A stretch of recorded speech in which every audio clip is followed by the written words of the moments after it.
Ok, julle baie welkom. Ashley ook genaamd Lina se dogter. Sy is baie welkom. Ons baie bly sy is hierso. Ek dink dat die eerste mentorgroep as jy nie daai jare ook aangesit as jy ook Sy was vir die eerste ja, heel eerste. So dit is jare terug al daai hoor. So, maar baie welkom. Goed, van die ouens het 'n verskoning gemaak en van die ander ouens het nie verskoning gemaak nie, maar ons gaan aan met die wat nou vanaand hier is. Ons die ander ouens dalk op die groep 'n bietjie vra van almal se kant, hoorie waar is jy? Ek sien jou nie. Ja, ons mis hulle. So ja, stuur julle elkeen 'n boodskap deur. Julle wat nie was nie, waar is julle? Ons sien julle nie. Goed, ons is op 'n onderwerp wat nou nie eintlik altyd byval vind by alle mense nie. En dis my nou interessant hoe die Here werk. Ekskuus julle, as jy nou kyk na Dirk se boodskap van vanoggend, baie sterk gefokus op heiligmaking. En ek dink in die kerkwêreld is dit een van die goed in hierdie tyd waarin ons leef wat baie skade ly, omdat daar amper eenmal gered, altyd gered, baie sterk gedry word. Maar mens kan nie, daar's 'n skrif, ag en is 'n eenvoudige skrif, ek dink dit is ek nou reg onthou, is 1 Korintiërs 15, waar Paulus iewerster in daai hoofstuk sê, dat hy sê, en julle sal gered word, as julle vashou aan dit, soos ek dit aan julle oorgelewer het. So met ander woorde, daar's 'n voorwaarde wat ons moet aan voldoen, en ek weet die skrif wat, ons het laasweek baie sterk stilgestaan op hierdie skrif, en ek dink Dirk het vanmôre afgesluit met daai skrif. Nou dit is nou baie kosbaar gewees vanoggend, toe hy nou weet, totaal van 'n ander invalshoek af inkom met heiligmaking van die 10 maagde af, wat ek nog nooit daai koneksie gesien of gehoor het nie, wat hy nou gemaak het vanmôre. Maar waar hy afsluit met daai skrif wat sê, dat jaag die heiligmaking na en die vrede waarsonder niemand die Here sal sien. Nou as hy sê jaag die heiligmaking na en die vrede waarsonder niemand, die vrede na en die heiligmaking waarsonder niemand die Here sal sien nie, wat is die implikasie van daai skrif? Die implikasie is, as jy nie heiligmaking nastreef nie, as jy nie heiligmaking 'n voorskrif in jou lewe maak nie, kan jy lyk my God nie sien nie. Is ek reg as ek dit vir jou sê? Want daar's 'n ander skrif wat hy sê word heilig, want God is heilig. Nou julle, as jy net daaraan dink, onthou God vergewe sondes, God spreek vry, God maak mense los van die bindinge wat daar is, maar dan moet 'n belydenis rondom dit gaan. En die Here, weet ons moet nie staan en val rondom sekere dinge. Ons het almal sit met hierdie swakhede in ons lewe julle. Ons het almal funksioneringsstyle wat nie altyd lekker kosher is, wat nie lekker altyd met die woord strook nie. En veral wanneer 'n ou so 'n bietjie in 'n drukgang ingedruk word, dan forceer sekere dinge jou om in jou vlees meer aan, weet makliker in jou vlees op te tree as in jou gees, as julle hoor wat ek sê. Nou ek weet dit gebeur glad nie met julle nie, dit gebeur net met my. Weet wat 'n ou reg voel, hoorie sommer, joh, weet hierdie ou is nou besig om my hierso hy is nou besig om my hier om te krap. Ek moet aandag vir 'n pastoor het so almekaar my gekrap het om sê hoorie so, dat ek en mekaar nou mooi verstaan. Jy's nou op 'n punt waar ek vir jou moet sê, jy beter nou onmiddellik ophou, want as jy langer gaan aanhou met hierdie trend en die dinge wat jy nou doen, gaan ek my meer verloor. En ek wil nie my meer verloor vir jou nie. So stop hierdie nonsens. Jy gaan nie regkom met my met hierdie goed nie, en ek moes om dit ritme, ek moes op my tande byt om myself daarin beheer te hou, want weet die ou raak ek om goed kwyt en party mense moes altyd en alles reg. Niemand anders is reg nie behalwe hulle. So dit was nou een van daai gevalle wat my redelik gekrap het die dag oor klomp dinge. So en ek het nie te lekker gevoel op nie. So maar nou ja, ek mense moet maar kyk hoe jy optree en voordat jy nou sien jy gaan oorboord. Ek jare terug ry ek saam met 'n pastoor, is ons besig met 'n klomp werk in die land en ons het 'n ander pastoor van Mamelodi, eintlik van Cullinan saam met ons. En hulle moet ons nou gaan wys waar's 'n kerk in Thohoyandou. Nou julle as jy net Thohoyandou se naam hoor, dan moet jy al klaar by jouself besef, hoor hierso, Jy gaan nie maklike adres op 'n GPS op 'n ding kry nie. En die pastoor vat ons nou daar in en hy sê nie, hy weet waar is die kerk. Nou die ander pastoor is 'n redelike ongedullige pastoor.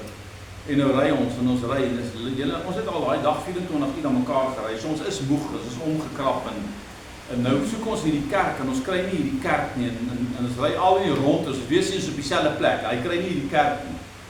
En naderhand verloor hierdie ou die kar bestuur sy meer en hy spring daar uit en hy vlieg daar uit en hy gooi sy toys in die kot uit en ek probeer kalm bly en ek probeer net die ouens in mekaar en ek probeer net hierdie fight keer voordat dit nou 'n fight word en weet op die ouens sê raak dit rustig. Jy weet ons kry nie die plek nie, raak dit rustig. Hierdie ou moes vergeet het waar dit is. Hy alles verander en hy was waarskynlik lanklaas hier en dit is Thohoyandou.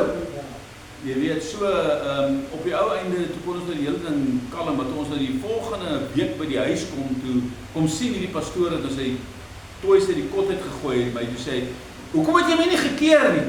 Hy sê gekeer waarmee nie? Hy sê as dit ooit weer in ons lewens gebeur, dan moet jy my keer. Dis sê daar's nie 'n manier dat ek jou gaan keer nie. Jy is die baas van jou eie lewe. Ja. Hoe kan ek jou in beheer hou? Jy's mos nie 'n perd wat ek die toe moet intrek nie. Ja. Verstaan jy? So jy moet jy sort jou attitude uit. Jy nie my vra om jou attitude uit te sort nie. En hy sê beklei met my hoor, hy's kwaad vir my omdat ek hom nie gekeer het nie. So dit gebeur julle, maar nou ja, kom ons kyk so heiligmaking is nie 'n lekker vir my ek like heiligmaking om haar te bedien. Dis vir my 'n nice onderwerp want dit laat 'n ou dink oor jou eie lewe. Maar baie mense spat. Oomblik as jy dit begin bedien omdat dit dis nie lekker om dit te hoor nie en mense lewe lei nie altyd op met die goed wat daar hoor nie. En dan maak dit ouens weet ongemaklik voel en dan dink hulle hoor jy ek sit hierdie sessie eerder uit tot die volgende sessie wanneer hierdie een verby is. Maar jy gaan hom weer hoor. So kom ons bid net saam en dan vra ons die Here om so met ons te wees. Vader, baie dankie vir u liefde en genade. Dankie dat ons weer eens vanaand met mekaar kan wees, Here, om net hierdie woord te werk en terwyl ons Here stil staan op heiligmaking wil ek bid dat u net die koninkryk in ons lewens sal laat kom. En Here, ons is hier besig om reg bo by die struktuur, Here, die lakbalk in te bou en gereed te maak, Here, om op 'n dak op te sit. En hier's 'n klomp dinge daar, Here, wat praktiese teologie is wat ons graag wil raak. En ek wil bid, Here, gee ons genade en krag en sterkte om hierdie dinge te verstaan. Maar Here, ek wil bid dat ons dit nie net sal hoor nie, want u sê 'n hoorder van die woord help jou nou. Jakobus sê word 'n dader van die woord. En ek wil bid, Here, help ons om ons lewens op te weeg rondom dit wat in die woord staan. En wanneer ons lewens buite balans is, Here, dat dit sal in plek gesit word sodat ons kan oplei met dit wat die Here wil doen. Here, seën ons so saam, laat die wil geskied, laat die koninkryk kom in ons lewens, Here, en vat U ons van krag tot krag en oorwinning tot oorwinning. Ek bid dit in Jesus se groot en verhewe naam. Amen. Voordat julle ons het daar boekies, ons is op bladsy 6 het ons laasweek geëindig, maar dit begin eintlik daar by bladsy 4 en ek dink kom ons gaan net terug so toe dat julle net kan aansluiting vind by dit wat ons vanaand wil doen. Ek kan nie net so in die middel van my bladsy begin daar nie. Ons het laasweek met julle gepraat oor die Here Jesus wat by die Jode kom, wat aan hom geglo het, en dan sê hy vir hom, as julle in my woord bly en my woord in julle, dan sal julle vra net wat julle wil, julle sal dit verkry, of wat jy ook al dan daar vir hulle gesê, dit sal julle vrymaak. So God se woord is die element wat jou gaan vrymaak. Vrymaak van wat? Vrymaak van dinge wat nie oplei in hulle Jan Viljoen. Vrymaak van dinge wat jou eintlik beroof van die volheid van God se Heilige Gees. Want onthou, ons kan die Heilige Gees bedroef en sonde in ons lewens bedroef die Heilige Gees. En buiten dit, weet julle wat doen sonde in ons lewens? Dit beroof ons van ons vrymoedigheid. Ek weet nie of julle al agtergekom het nie, as jy so 'n bietjie droog gemaak het op die pad, of droog gemaak het by die werk, of droog gemaak het waar ook al in 'n verhouding, en nou moet jy gaan bid. Ag, weet, en dan jy heeltyd hierdie gedagtes, Here, ek kan nie bid nie want ek het nou lekker aangejaag. Dit is 'n feit daai julle, en hoe groter jy aanjaag, hoe moeiliker is dit. Okay? Nou kan jy kom en jy kan nou redelik dikvellig wees om te sê, hoorie, maar ek hou aan sonde doen, ek hou aan verkeerde dinge doen, en ag, die Here bly my vergewe, want hy is 'n God van vergifnis. Maar julle, daar's 'n skrif wat sê dat julle het nog nie tot die dood toe weerstand gebied teen die sonde nie. So met hy sê julle het nog nie teen bloede toe weerstand gebied tot die sonde, teen die sonde nie. So met ander woorde, wat sê daai skrif? Daai skrif sê ten bloede toe weerstand gebied. Dit beteken hulle het hulle lewe gegee toe die versoeking gekom het om te sê ek gaan nie val vir die vleeslike ding wat my nou vat. Hulle het hulle lewens gegee as die prys. Hulle self oorgegee om gemartel te word om wat ook al vir die eenvoudige rede dat hulle was nie bereid om die vlees te volg nie, hulle het die gees gevolg. En ons is baie keer so vleeslik dat ons verval binne in dit en dit beroof ons eintlik van God se Heilige Gees. En ek is oortuig daarvan dat een van die probleme, en ek het dit gesien in navorsing jare terug, wat ek stilgestaan toe die eerste Koninkryksreeks geskryf het. En professor Stander, Dr. Stander van Pretoria Universiteit, het die eerste 4 eeue na Christus, hy het sy doktorsgraad in Grieks gaan doen, en om daai doktoraat te doen, het hy besluit om die kerk van Christus in die eerste 4 eeue na te vors en al die Griekse geskrifte wat daar is en te gaan kyk, weet wat sê die Griekse geskrifte met betrekking tot die werking van die Heilige Gees. Want daar's baie verskillende siening in die kerkwêreld vandag. Die Heilige Gees was eenmal uitgestort en ons het dit mos nou so ruk terug het ons daarna gekyk. Dit was 9 sieninge.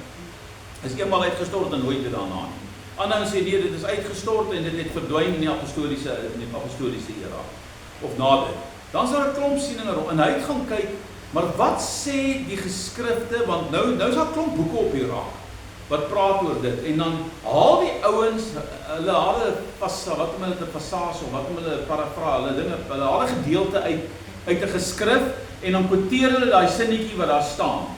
En Stander kom op 'n plek wat hy 'n radikale stelling maak. Hy sê dit is jammer dat hierdie ouens wat hierdie parafrases maak. Jy sal nou weet want hy's nou baie geleerd. So hy het 'n baie hoë graad, meer as 1 graad. So ek is nou bang om die regte ding hier te praat, maar daai ding sê straightforward vir jou. Hy sê daar hulle haal 'n skrif, hulle haal 'n ou se wat is die regte? Kom aan julle, kan nie so stupid wees as ek nie. Ja, maar wat noem hulle daai parafrase? Wat noem hulle? 'n Paraphrase, ja. So hulle haal, wat is in Afrikaans? Is dit 'n parafrase? Okay, dan sê ek prys die Here, dan sê ek so onnoosig. So hulle haal daai parafrase aan, maar dan vat hulle daai ding en hulle pas daai sinnetjie toe rondom hulle eie siening. So met ander woorde, want jy kan mos 'n ou se woorde vat en dit laat inpas soos jy dit sien. En dan skryf hulle dit binne 'n boek wat gepubliseer word, en ander ouens lees hierdie boek en sien ook nie, maar hier staan dit geskryf, dit het opgehou. En professor Stander maak 'n stelling, want julle daar groot geskryf, een geskryf oor die doop en een geskryf oor die Heilige Gees. En kyk aan die einde van daai boek op die doop, hy het sy doktoraat daarop gedoen. Nou daai wat ek gehad het, hulle noem dit is 'n opsomming van jou doktoraat wat eintlik nou leesbaar is vir die gewone gewone ou op die straat. Hy kan dit lees, dit is so 'n samevatting van 'n klomp goed. En dan maak hy stelling in daai doopgeleentheid, jy kom in die einde. Nou moet julle weet, hy is 'n gereformeerde dominee. Maar sê hy aan die einde van daai ding, hy sê dat die kerk gaan eintlik moet 'n keuse maak. Die kerk gaan eintlik hierdie ding moet besin rondom die doop. En dan kom hy terug na dit en dan trek hy dit terug na die eerste 4 eeue toe wat baie duidelik bewys word dat dit was volwasse mense wat gedoop is op hulle belydenis van hulle geloof. En hy sê dit dan. En hy sê dit rondom die Heilige Gees ook. En hy maak 'n kwystelling en hy sê die Heilige Gees het nog nooit opgehou nie. Die Heilige Gees die spontaniteit daarvan, die algemeenheid daarvan het verklein, het gekrimp, maar daar was dwars deur die eerste 4 eeue altyd spore van die werking van die Heilige Gees in die eerste 4 eeue na Christus, sodat dit nie opgehou nie. Dit het aan en dit behoort vandag nog net so. Hy maak 'n radikale stelling rondom dit. En ek is eintlik jammer mense in die kerke lees nie die goed nie, want ek weet nie waar, ek het persoonlik by hom 'n klomp boeke gekry en ek het die goed uitgedeel soos ek gegaan het. So die Heilige Gees werk, dis een van hierdie goed wat ons sien binne die kerkwêreld, dat mense volg sieninge van mense oor goed, en heiligmaking is een van daai goeders, maar die Bybel is uitdruklik daaroor, en hy sê, ons moet op 'n plek kom wat jy bereid is om eintlik alles prys te gee om God se Gees, jy is die tempel van God se Heilige Gees, om daai tempel skoon te hou, sodat die Heilige Gees vrylik deur jou kan werk. Julle nou, ek sê nou, wil ek terugkom na die langer die laaste van verstande. Die Heilige Gees werk nie vandag binne die konteks van die kerk soos dit hy moet werk, in die vroeë, soos hy gewerk het in die vroeë kerk nie. Vir een eenvoudige rede, want een van die stellings wat die ouens daar gemaak het is dat die kerk het hulle heiligheid het hulle heiligheid prys gegee, weet as omdat daar nie meer daar is maak 'n stelling na die vervolging opgehou, het die Heilige Gees werking ook in sy volheid aan opgehou. So, want in die begin was die kerk gesuiwer deur die werking, deur die vervolging, en was mense totaal afhanklik van die werking van die Heilige Gees. Maar die oomblik toe die vervolging ophou, wat gebeur? Nou verval mense binne in allerlei patrone, verstaan jy? En hulle gaan terug eintlik na hulle ou lewens toe. En dit is wat 'n probleem is. So, heiligmaking is 'n belangrike ding in ons lewens, en die hele ding is wat ons vir mekaar moet sê is dat heiligmaking, want die vraag is, weet, hoe? Onthou, jy kan nie meer regverdig word as wat jy is nie. Nou moet julle my mooi verstaan.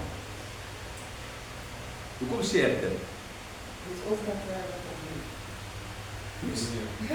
Is jy geregverdig deur Jesus se bloed deur geloof, ja of nee? Ja.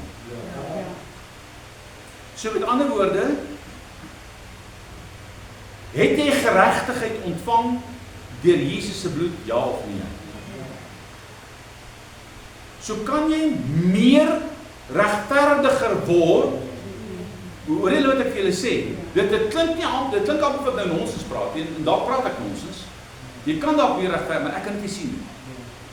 Want in Christus se bloed het jy die volle prys gekry. Hy het jou dan nuut gemaak.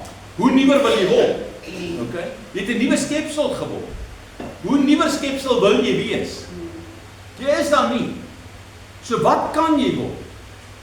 Ons moet nie strewe na meer geregverdig te word nie, want jy is geregverdig as jy glo jy bly in Christus. Maar ons kan meer heilig word. Hoor jy wat ek sê? Want heiligmaking is 'n onderskeid tussen my vleeslike lewe en my geestelike lewe. So wanneer ek in die vlees funksioneer, dan jaag ek nie heiligmaking na nie. Maar wanneer ek in die gees funksioneer, dan jaag ek heiligmaking na. En daai konsep moet jy in jou kop verstaan. Maar nou vra jy jouself maar, weet, hoe kry ek hierdie patrone?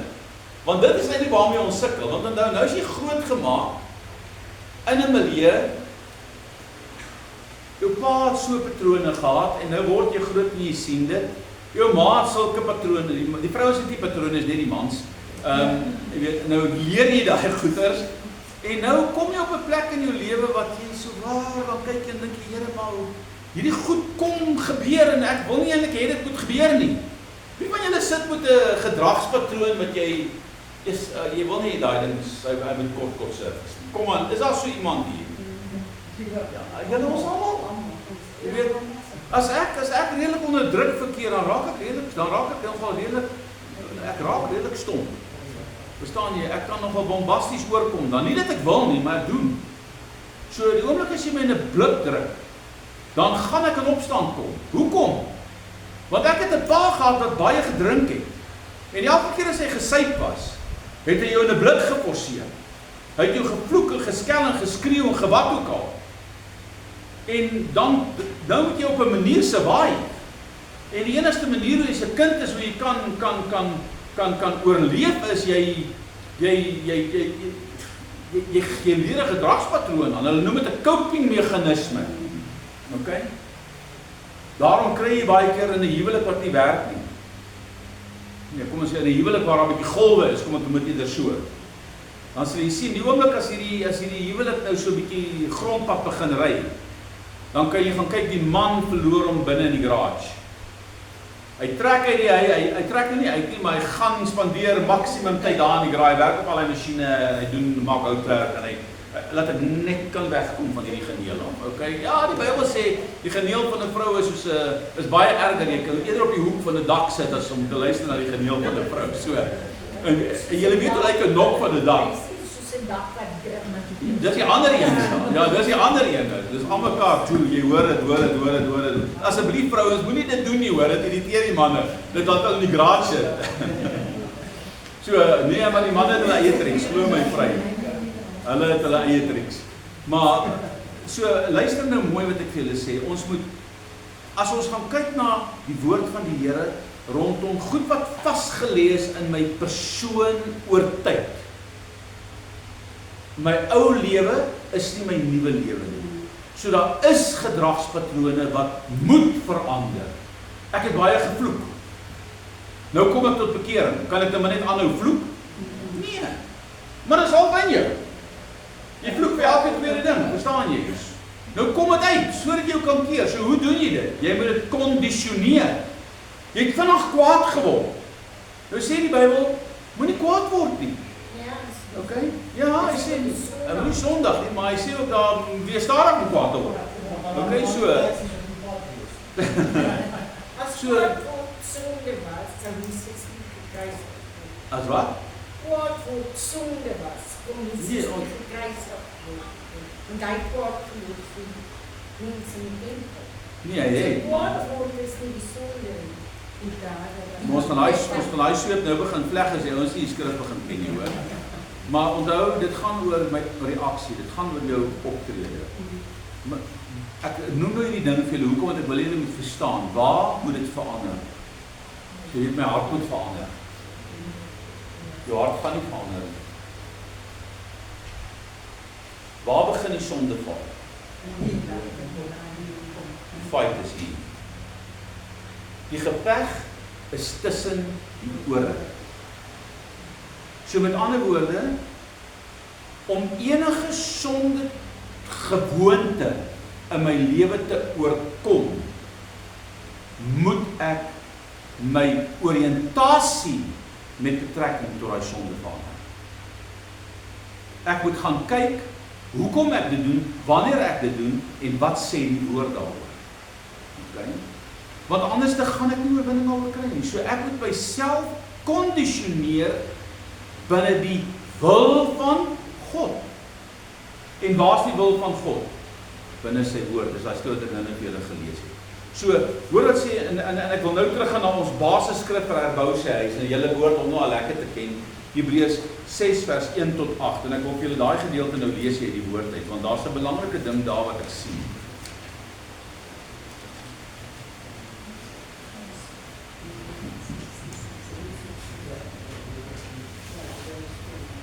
Onthou, Hebreërs 6 is die skrif waarop ons hierdie hele reeks gebaseer het. Ek gaan vir julle vanaf vers 1 lees. Daarom, Hebreërs 6 vers 1, hè? Julle het julle onder. Daarom, kom ons gaan na vers 14 toe, want daarom is 'n aansluitingswoord. Hoekom sê hy daarom? Want vaste spys is vir volwassenes, vir die wat geestesvermoëns besit. Hoe? Deur die gewoonte geoefen om goed van kwaad te onderskei. So, wat het jy nodig om tussen goed en kwaad te onderskei? Die spiere nodig.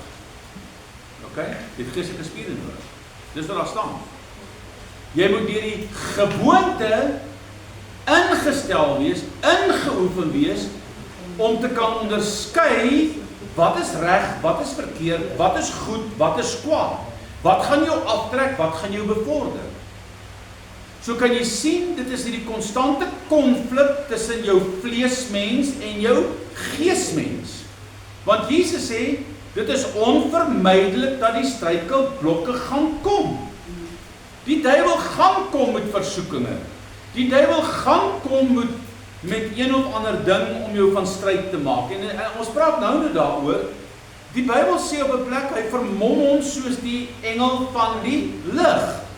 So wanneer jy partykeer vir die Here vra om vir jou iets te doen, en veral wanneer jy God vertrou om vir jou 'n deurbraak te gee, dan wanneer die oes amper moet inkom en afgehaal moet word, en nou praat ek vanuit 'n landboukundige oogpunt uit, as jy grassaad versamel, is daar 'n baie kritieke tyd, dit werk maar met koring en al daai goed ook so.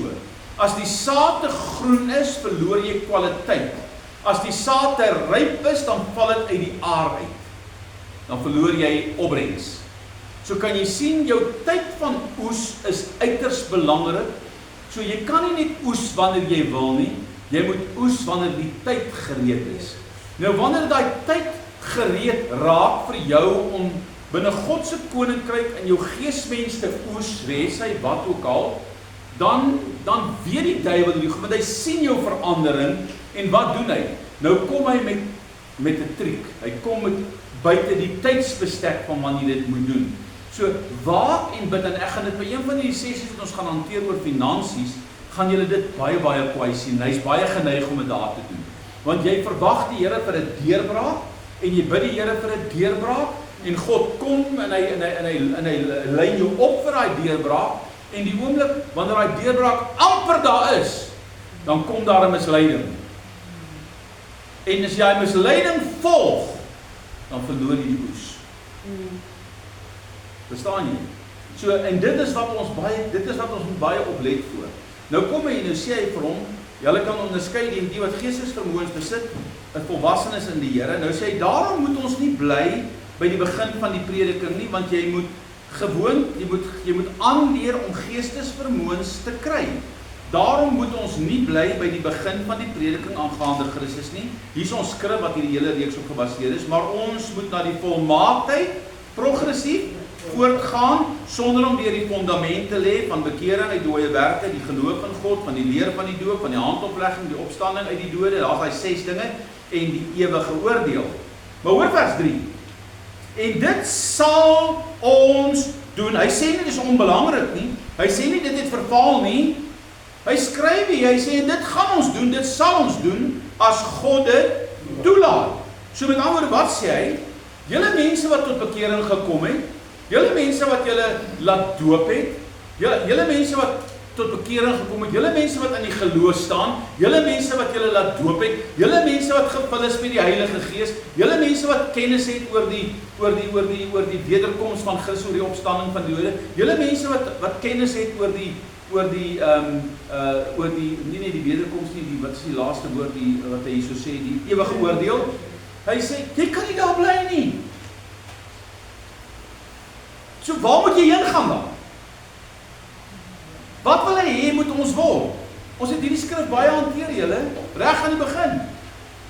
Hy wil hê ons moet nie bly by die begin nie, maar ons, hy sê en van die leer van die doop en die ewige doop, en dit sal ons doen as God dit toelaat, want dit is onmoontlik om die wat eenmaal vir hulle geword het, en die hemelse gawe gesmaak en die Heilige Gees deelagtig geword het, en die goeie woord van God gesmaak het, en die kragte van die toekomstige wêreld en afvallig geword het, om die weer tot bekering te vernuwe.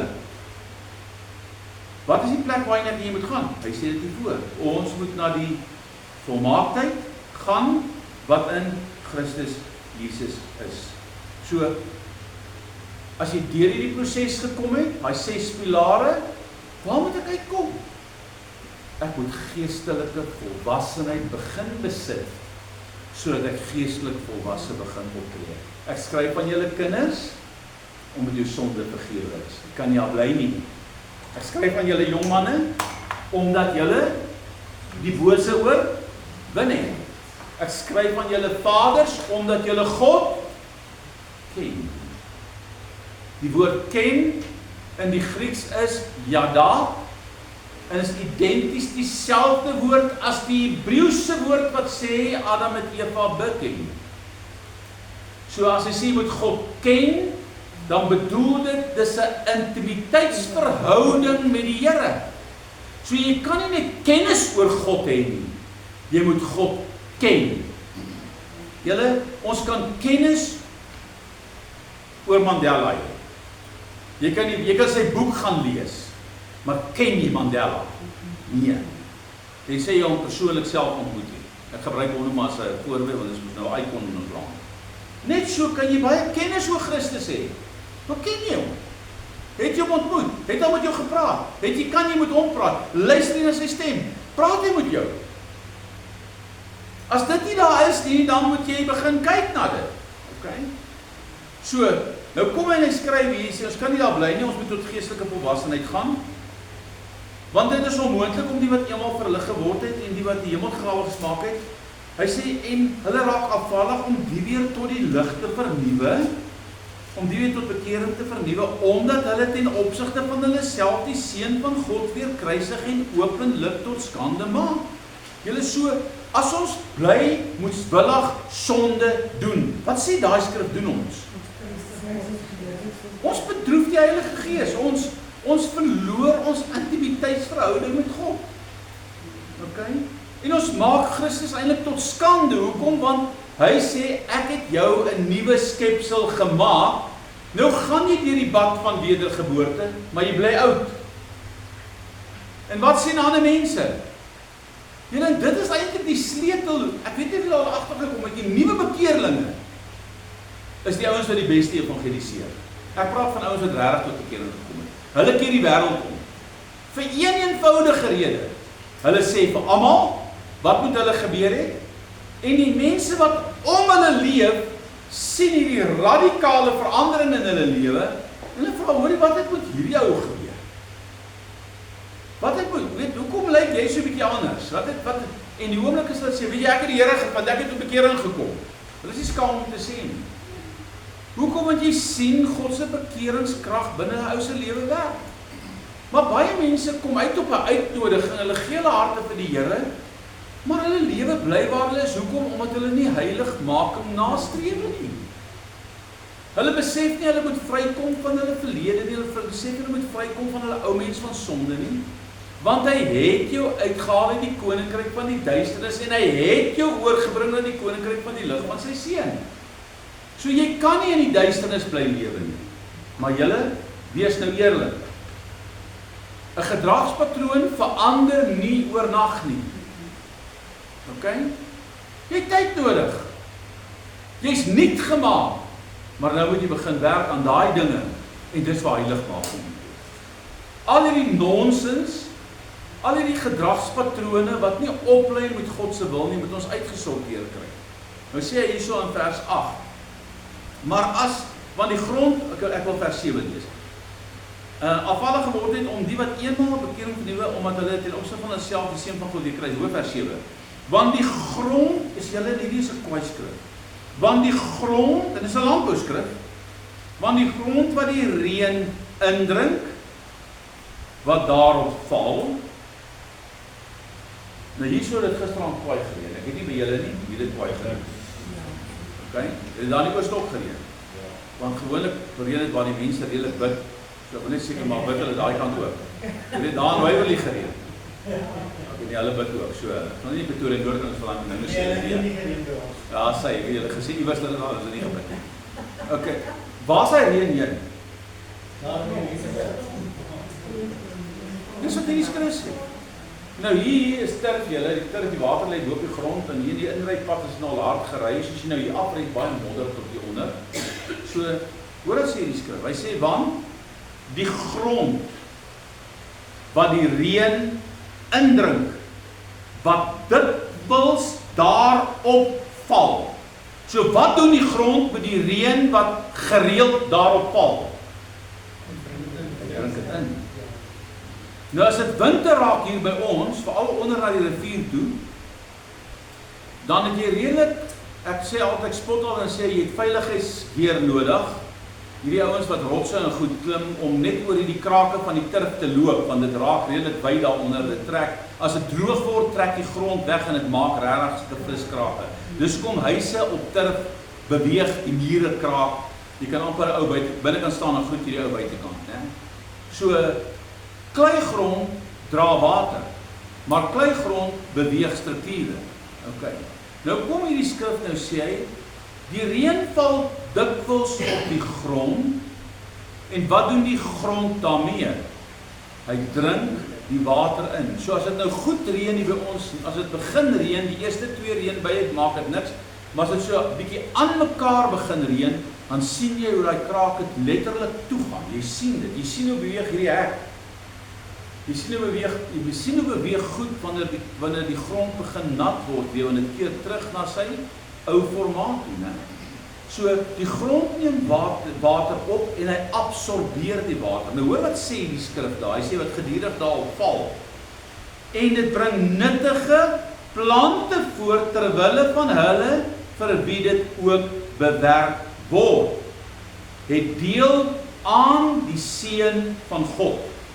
So wat gebeur met die grond wat gereeld reën kry en hierdie water absorbeer? Wat lewer dit op?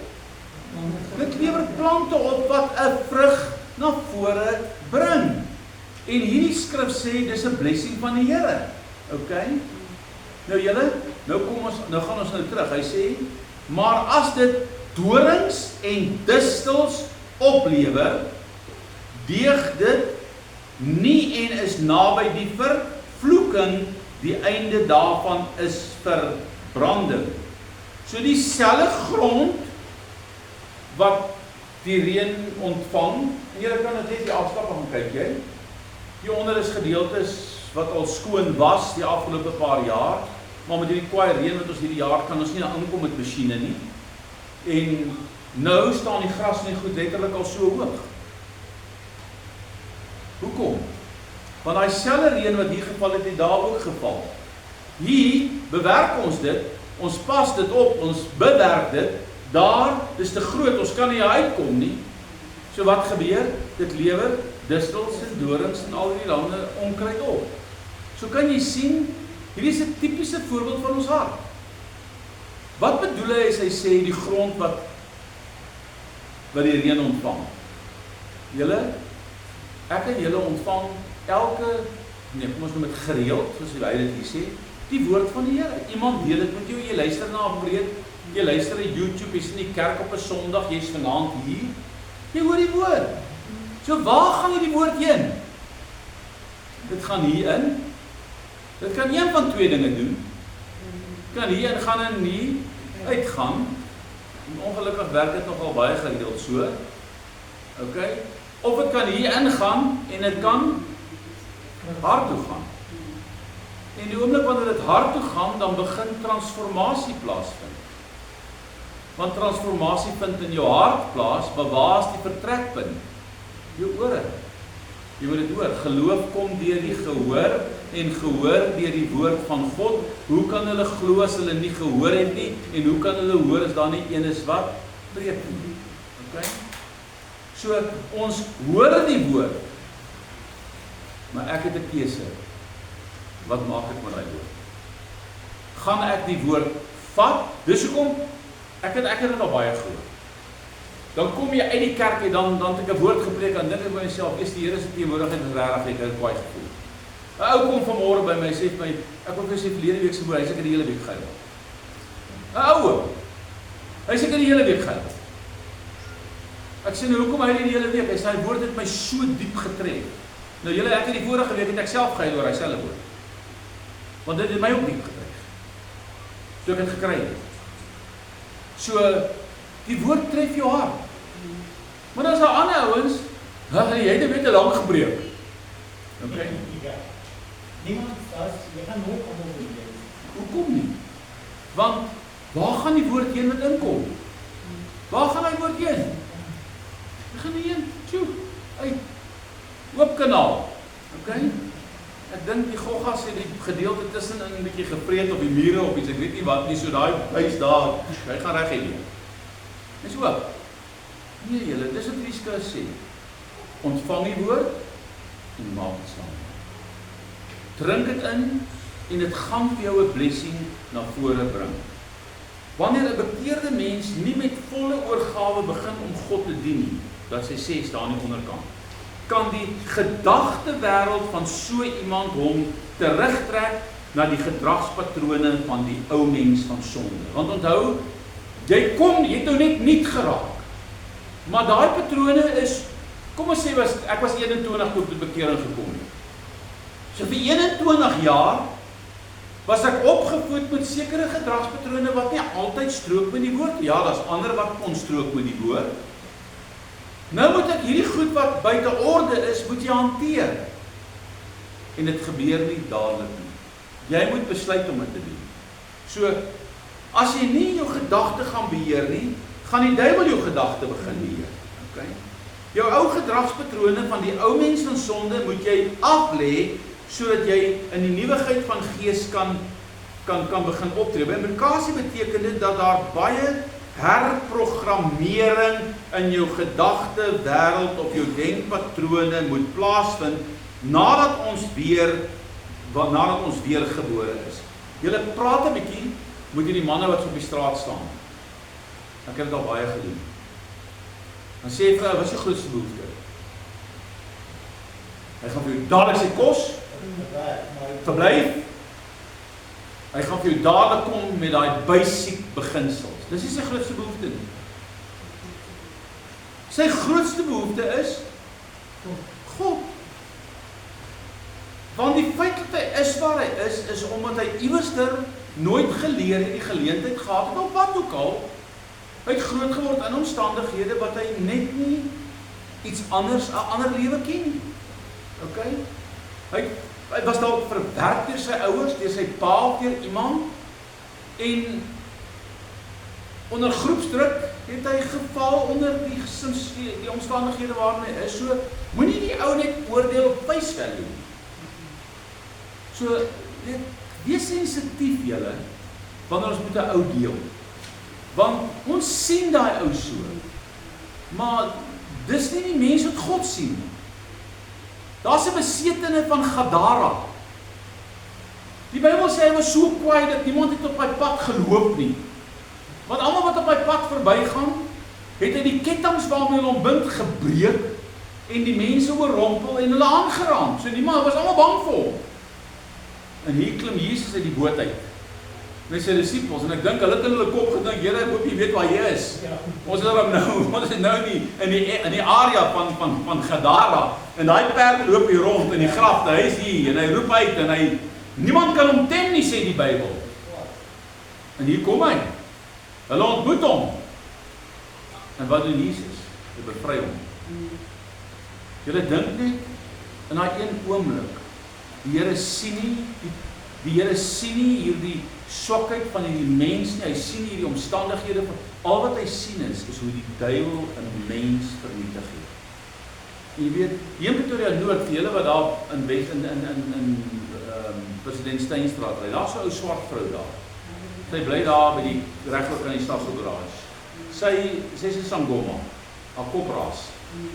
Sy, as jy haar stop vloek sê, sy vloek jou en sy vervloek jou, en terwyl sy daar op en af loop, en dan gaan 'n kar verby, en dan gaan haar hande gaan net heeltyd soos sy vloek. Sy vloek almal. Haar hele lewe deur is 'n vloek. Okay? En dink ek baie keer by myself, Here, sy het verval binne daai milieu van afgoderry. En haar kop is weg, dit het al verlaat. Sy sien nie by nie. Ek sien hier sit 'n jong seun, hy sit altyd net hier naby hierdie roudels op die hoek. As hy onder die dwelms is, dan kan jy sien hoe skitter sy kop en hoe gaan hy te kere. Gister ry ek by een verby, lê op sy rug, en ek probeer sy been agter sy kop kry. Maar hy lê op die stoep van 'n gebou en ek probeer sy bene agter sy kop wag, maar hy is totaal buite homself. Jy kan sien hy is onder dwelms, verstaan jy? Hoe het jy daar gekom? Ek weet nie. Die Bybel. So, Jesus het gekom om almal vry te maak. En die kerk het so pap geraak, dat ons is nie daar om die mense vry te maak nie. En dis wat my bekommerd maak.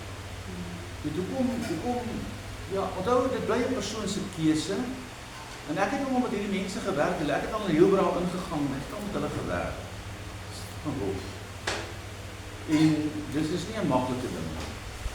En ek weet nie of julle al in Hilbrow was nie. As julle dink, Pretoria het nie sulke plekke nie. Dit is absoluut chaos. So, hulle gooi sommer 'n yskas af van die boonste verdieping af. Dan praat ek van 10 verdiepings hoog. Daai ons verveer, dis nag. So, ons moet leer om te verstaan dat die vleeslewe het so in beheer geraak van 'n persoon, dat hy kan nie vrykom nie, as God hom nie gaan vrymaak nie. En hoe gaan hy vrykom, as ek en jy nie op 'n manier? En dis wat ek hom so dik waardeer, hy laat niemand by hom verbygaan nie, hy hanteer die volgende woorde, hy is aan kom aan met gepraat. Okay, hy vat hulle aan, so gaan luister maar hy preek. So, die Bybel sê vir ons Romeine 12, ek vermaan julle dan broeders, by die ontferming van God, dat julle julle liggame stel as 'n lewende, heilige en aan God welgevallige offer. Dit is julle, wat se godsdienst? Sjoe, nou wat se ding is jou, wat bedoel die woord sê, dis jou redelike godsdienst? Yes, dis nie is die ultimate nie, okay? So, wat sê hy is ons minimum hier? Heilig maak. Okay. Nou gaan hy sê, en word nie aan hierdie wêreld gelykvormig nie, maar, dis die teenstelling. Nou, hoe moet jy nie aan hierdie wêreld gelykvormig word nie? Maar word verander deur die vernuwing. So waar moet jy verander?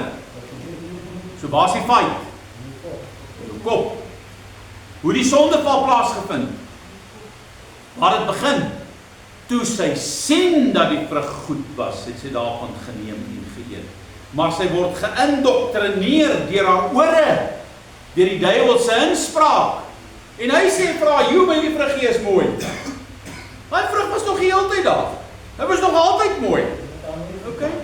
Dit het dan nooit geplan nie. Soos jare terug, ek weet nie vir wie van julle ken ou ag julle, wat is nou Afrikaans wat die rose so uitgedeel het? Bless Bridges. Nou ek het 'n pel gehad. Hy kon Bless nie handle nie. En ek weet nie, maar hy het 'n stelling gemaak en gesê dat Bless het gewoonlik geel hemde gedra. En eendag het ek 'n geel hemp aanraai. Hy sê, hoor, is jy nou Bless Bridges? En daarna het ek nooit in my lewe weer 'n mans geel hemp gekoop nie. Ek praat nie van 'n mans geel hemp. Nou mooi. Elke keer daarna, as ek 'n man met 'n geel hemp sien, dan sien ek Bless Bridges. Okay? Want hy het die saad gesaai. Okay? Hy het die saad gesaai. Nou julle, dit is ons nou, dis sy persepsie. Hy het hierdie ou gelike nie en hy het hom geassosieer met 'n geel hemp en met rose en die liedjies wat hy sing en hy kon dit nie handle nie. En toe smeer hy sy negativiteit oor 'n persoon op my af deur net 'n stelling te maak. En wat doen hy? Hy indoktrineer my kop. Hy sit 'n saad in my ore. En as nie dat ek hy saad wou hoor of wou vat of wou luister daarna, want ek het nie, ons het nie eens daaroor gepraat nie, weet. Ek het daaroor gelag as hy afmaak gevrek in die Kaap. Okay? Maar hy het uitgesproke hierdie ou en hy het gesê wat hy gevoel het en gedink het en daarna het ek onbewustelik 'n Bless geassosieer met 'n geel hemp. So as jy nou 'n paar geel hemde in jou kas het, moet jy asseblief nie weggooi nie. Ek gaan nie vir jou sê jy's Bless nie, hoor. Maar sien julle hoe maklik is dit? Die duiwel spreek 'n ding, hy sê in jou ore ding, ag die Here gaan nie vir jou hierdie ding deurbreek nie. Julle kyk na die struktuur wat hier ook kan staan. Ek en my vrou het daai mense vrygemaak dat ons by ons klomp, ek praat van honderde duisende rande gesteel het julle. En ek het daai jaar gedink, Here, hoe gaan ek dit oorkom? Hoe gaan ek dit oorkom op my ouderdom? Dit is amper vir my 'n onmoontlike saak. En dan kom die duiwel en sê, kyk na die struktuur, jy gaan dit regkry nie. Jy gaan nooit in die huis kan bou nie. Jy is 65, waar gaan jy nou die geld kry, man? Loop ek aan die Here? Hoe werk dit? Maar dan kom die woord, wat by die mens onmoontlik is by God moontlik. En daai struktuur het daar gestaan. Ek weet nie vir hoe lank, hoeveel maande nie, dalk meer as 'n jaar. Ek praat van net die struktuur. Dit is lank, nee, morning. Wat ek niks na ding kon doen nie. En die dag toe ek moet herbou sy huis hier begin, toe betaal iemand, wie tot vandag toe nie weet, dit is 1500 by rekening. En hy betaal by die kerk 3000 rand. Ek dink hy die verkeerde rekeningnommers gehad, hy moes die 2 omgery het. Maar hy, en dadelik weet ek, in my gees, sê die Here vir my, gaan jy uit die boot uitklim, jou voet op die water sit, of wat gaan jy maak? En ek vat die R1500 en ek skuif dit oor na 'n ander rekening toe, dat dit nie my checkrekening geabsorbeer word. En ek bel 'n kontrakteur wat vroeër jare in my kerk was, my al baie in my lewe gedoen het. Ek sê, kom hoorie, het jy vir my 'n meselaar? Ek praat van 'n ou wat weet wat hy doen. Ek sê, ek het 'n ouetjie hier by my op Saterdag. Ek het net R1500, hy lag. Hy sê, wat gee jy daai doen? Ek sê, gee my net 'n bouer. Al wat ek gaan doen is, ek gaan begin. Ek reël met ou Joseph die vorige week, ek sê, Joseph, hierdie week, sny nie gras nie. Jy pak stene. Jy pak 'n hele stuk vol stene. Want ek het R1500. Nou Joseph dra stene aan, hy pak hoope stene, duisende stene op hy struktuur. Pak hy dit uit, en so jy kan maar gaan kyk, van hulle staan nou nog daar. Ek sê vir die Here, nou is ek in jou. Ek ken mos hierdie preek. Ek het baie gedoen. Dis nie deur krag of deur geweld nie, maar deur my gees sê die Here. Daai Saterdagoggend sê ek vir jou, jy kom nie agter Jan nie. Ek kry jou sommer 6:30 in Pretoria Noord. Want ek weet, hoe seun van 7 hierdie wees. En Pieter stuur sy bouer. Toe my seun dit hoor, toe koop hy 10 sakke sement. Toe hy hoor ek wat ek gaan doen. En hy pak hy sement op die struktuur neer. Laat ek my eerste 10 sement wat gesaai word. Ek het R1500 om die werkers te betaal. Nou moet ek van Briekfors koop. Ek moet gaan ek moet al die goed gaan koop wat jy nodig het. Plasties wat om laat koop. Dampkos, Briekfors, 'n raam koop. Ek moet alles wat ek nodig het in. Maar die Here help my dat ek dit daai eerste Saterdag kan doen, die goed kan koop wat ek nodig het. Jy kan my onmiddellik op gaan kyk jy. Daai groot struktuur van volgende week, nog 2 Saterdags te doen. Ek praat van buitekant. Waar het ek die geld gekry? Die Here hoor en ek weet nie. Ek het vanoggend gaan sit, ek op in die kerk afkom toe nog wat jy sê, ek moet seker gaan lees. Ek het daai ouens betaal wat op hulle net Saterdag, werk het hulle doen dit op Saterdag. Want hulle werk in die week by die tyd. Vanoggend besef ek weet nie hoeveel geld ek spandeer het om die bouers op te betaal. Ek het nie doen nie. Maar ek dink hulle 5 of 6 Saterdag of 7 Saterdag gewerk. Tot nou voor ek nou weer begin. Maar dis asof ek niks worry al. Hoekom moet ek worry al? Want die Here het dit voorsien. Hoekom moet ek boek probeer?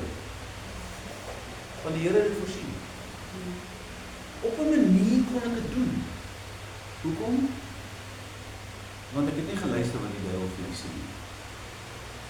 Daai ou persoon, vrou, man, wie dit ook al was, wat daai R1500 op my rekening inbetaal, hoor my vry. Ek weet nie of hy weet hoe moet dit gedoen.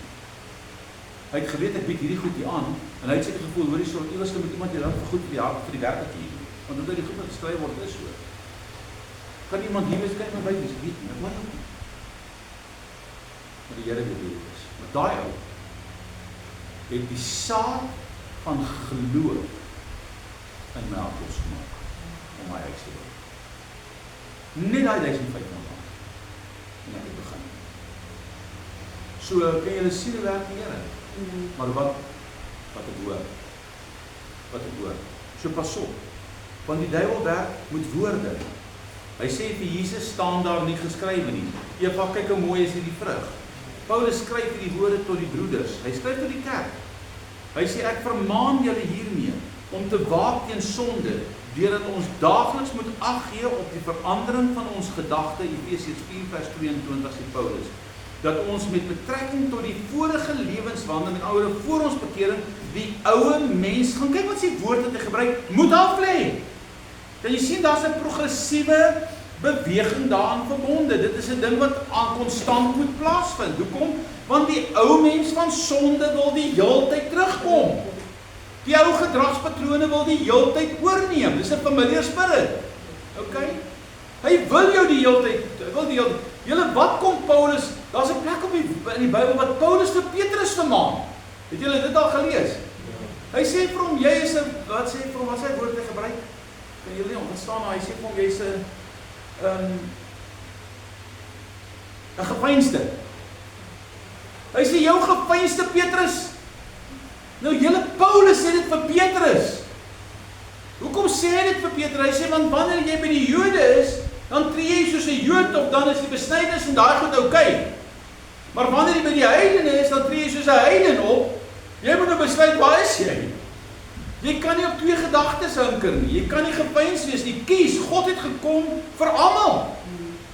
Jy kan nie die wet bly onderhou nie. Jy's vrygemaak van die wet en Paulus bestraf hom.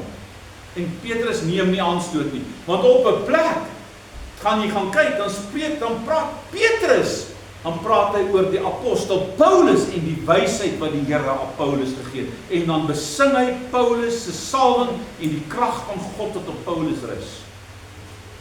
So, my moes hom vermaan. Hoekom? Want hy toegelaat dat sy denke, sy ou Petrus, sy ou Simon gedeelte, wil so 'n bietjie surface. Want hoekom het hy by die Jode geword soos die Jode? Hy was bang vir die konfrontasie. Hy was nie lus vir dit. Julle in die Here hoor my, ek hou ook nie altyd van konfrontasie. Maar partykeer is maar nodig om 'n ou te konfronteer. Okay? Ons kan nie weghardloop vir die res van ons lewens van konfrontasie. Baie mense hou nie van konflik nie. So wat doen hy? Hy onttrek. Maar party mense kan konflik goed hanteer. Ek sê altyd, as ek in 'n konfliksituasie kom, vat ek vir my saam. Hy kan cool bly. Ek weet nie nou by die huis nie, maar daar by die werksomstandighede. Ek sal alweer met sy vrou na die tyd praat, maar hy moet 'n bietjie vertel daar by die huis. Ek weet nie hoe hy sy cool daar nie, maar in 'n korporatiewe wêreld, kyk, hulle kan vir jou kwaad maak met dan. Ek het eendag dit ons 'n ontwikkeling gedoen wat hy my gehelp het. En kyk, daai tannie was 'n wille tannie wat langs aan my gebly het. En sy het my sleg gesê vandat ek haar aangekom het, totaal oor goed wat niks die waarheid is nie. Ons het daai huis gebruik om 'n klomp mense wat op die straat was in die straat af te kry, hulle te bedien. En daai mense lyk met haar kwaad gemaak. En toe haal sy dit op my uit. En Morney is daar en die stadsbeplanner is daar, maar die stadsbeplanner se huis skrik so groot, hy hou sy mond, hy sê nie 'n woord en hy sê net jy ou die fight moet fight. Maar hy sê niks. En hier staan hierdie tannie en sy gaan af en sy praat die grootste klomp, amper sê bolie. Die grootste snert onder die son praat sy uit. En ek dink dan, okay, en hier staan jy nou net terug, ek gaan my nou hier vererg vir hierdie tannie, en dan gaan ek wat sê dat ek vir haar wil sê, nie so, kom ons, en sy sê dat ek is so slegte predikant, sodat ek aan hom bewys, ek is nou nie so slegte predikant, dus staan hy so bietjie terug en oor my vat oor, wat doen hy? Hy kan weer uit van die binnen 5 minute. Maar sy is op die hoogte van haar stem, of seker vir 'n 3 kwartier aan mekaar, die kry haar netjies stond, sy op soos 'n kurprop. Door die ontwikkeling wat hier langsaam in plaas vind. En ek het voel in klaar. So, dis 'n attitude. Jy moet dit aanleer. Sê jy? Hy sê dit. Nou, wat ons doen is nou, hou jy daai sagte antwoord, en jy hou daai sagte antwoord, maar party ouens stoot jy oor die limiet. Hy push jou en hy push jou en hy push jou. Dis mos soos ons kinders daar by die huis toe hulle klein was, man. Hulle doen dit nou nog maar. Okay, alright, ek wou dit nou nie sê, maar jou kind is nou hier vandag. Okay, so hulle stoot jou, dan bly jy kalm, tot hulle punt is, hoor jy, genoeg is nou genoeg. Ek het nou nog 'n kleintjie daar by ons, met sy trap, want ek hoor haar ma en sy is heeltyd aan die gang oor hierdie selfoon en die selfoon, raak hy kind weg, gaan sy daar in die kamer op hy selfoon en selfoon. En tot en naderhand voel ek, hoor jy, so nou is ek hier, nou, as ek nou weer iets gaan hoor, dan gaan hierdie ding oorbol. En ek het net my stoel so teruggesit, en ek het al net so in die gang af, sommer net so vanaf my stoel af waar geskreeu, daar was hy in die kamer is, verby, weg, klaar. Want toe hoor sy nou, ok nee, moet nou nie, nou is papa klaar. En nou moet ek hierdie ding verder push nie, want iewers dan gaan iets nou hier gebeur. Ok. So, daar kom 'n tyd wat dit nodig is, ok, maar ek was onmiddellik, toe kwam met daar geraas het ek dadelik na toe gegaan, dat ek nou mooi gepraat was oor die ding, verstaan dit. Moenie jou isoleer nie. Want jy mou en almal verwerp jou en mense isoleer, jy voel uitgeïsoleer, moenie jou isoleer, jy isoleer jouself. Maar jy kan nie toelaat laat in jou lewe gebeur. Want dit is heeltyd die pellies. Okay, en dan dit moet aangespreek word. So luister mooi. Feite sien. Kry jou gedagtes van. Hoor as Johannes 1 vers 1. In die begin was die woord. En die woord was by God en die woord was God. Hoe meer ons God in ons harte kry, hoe groter sal ons oorwinning wees. In Johannes 8 vers 32 sê Jesus, julle sal die waarheid ken. Okay. Ons het vorige skrif gelees, sy woord is die waarheid. Heilig hulle, hoor wat sê Johannes 17:17. Heilig hulle. Waarin? In die waarheid. Maak hulle heilig in die waarheid. Wat is die waarheid? Die woord. So, as ek heilig wil word, as ek heilig wil leef, wat moet ek in my kry? Nou, kom, gaan terug na die skrif wat ek al 2-3 keer vanaand gesê het. Geloof kom deur die gehoor deur die woord van God. So met ander woorde, hoe meer ek deur die woord lees, hoe meer ek heilig die woord van God in my hart kry, hoe makliker raak dit om sonde in my lewe te oorwin, want die woord vorm 'n buffer tussen my en die vyand, tussen my en die vlees, my geesmens en my vleesmens. Want nou begin jou conscious, jou onderbewussyn begin werk. En nou begin jy die oomblik wanneer jy weet dit wat jy doen is nie die regte ding nie, dan begin jou onderbewussyn, die gees van God begin met jou praat in jou onderbewussyn en sê, hoor jy ou maat, jy is nou besig om kwaad te doen. Nou toets dit maar as jy by 'n taxi ry wat jou kwaad maak. Jy vererg jou dadelik en as jy nou regtig bietjie in die gees begin funksioneer, dan direk daarna, dan kom jy agter, maar hoekom het dit nou so opgetree? Hy was verkeerd, maar hoekom tree dit nou so op? Okay? So, oorwin dit.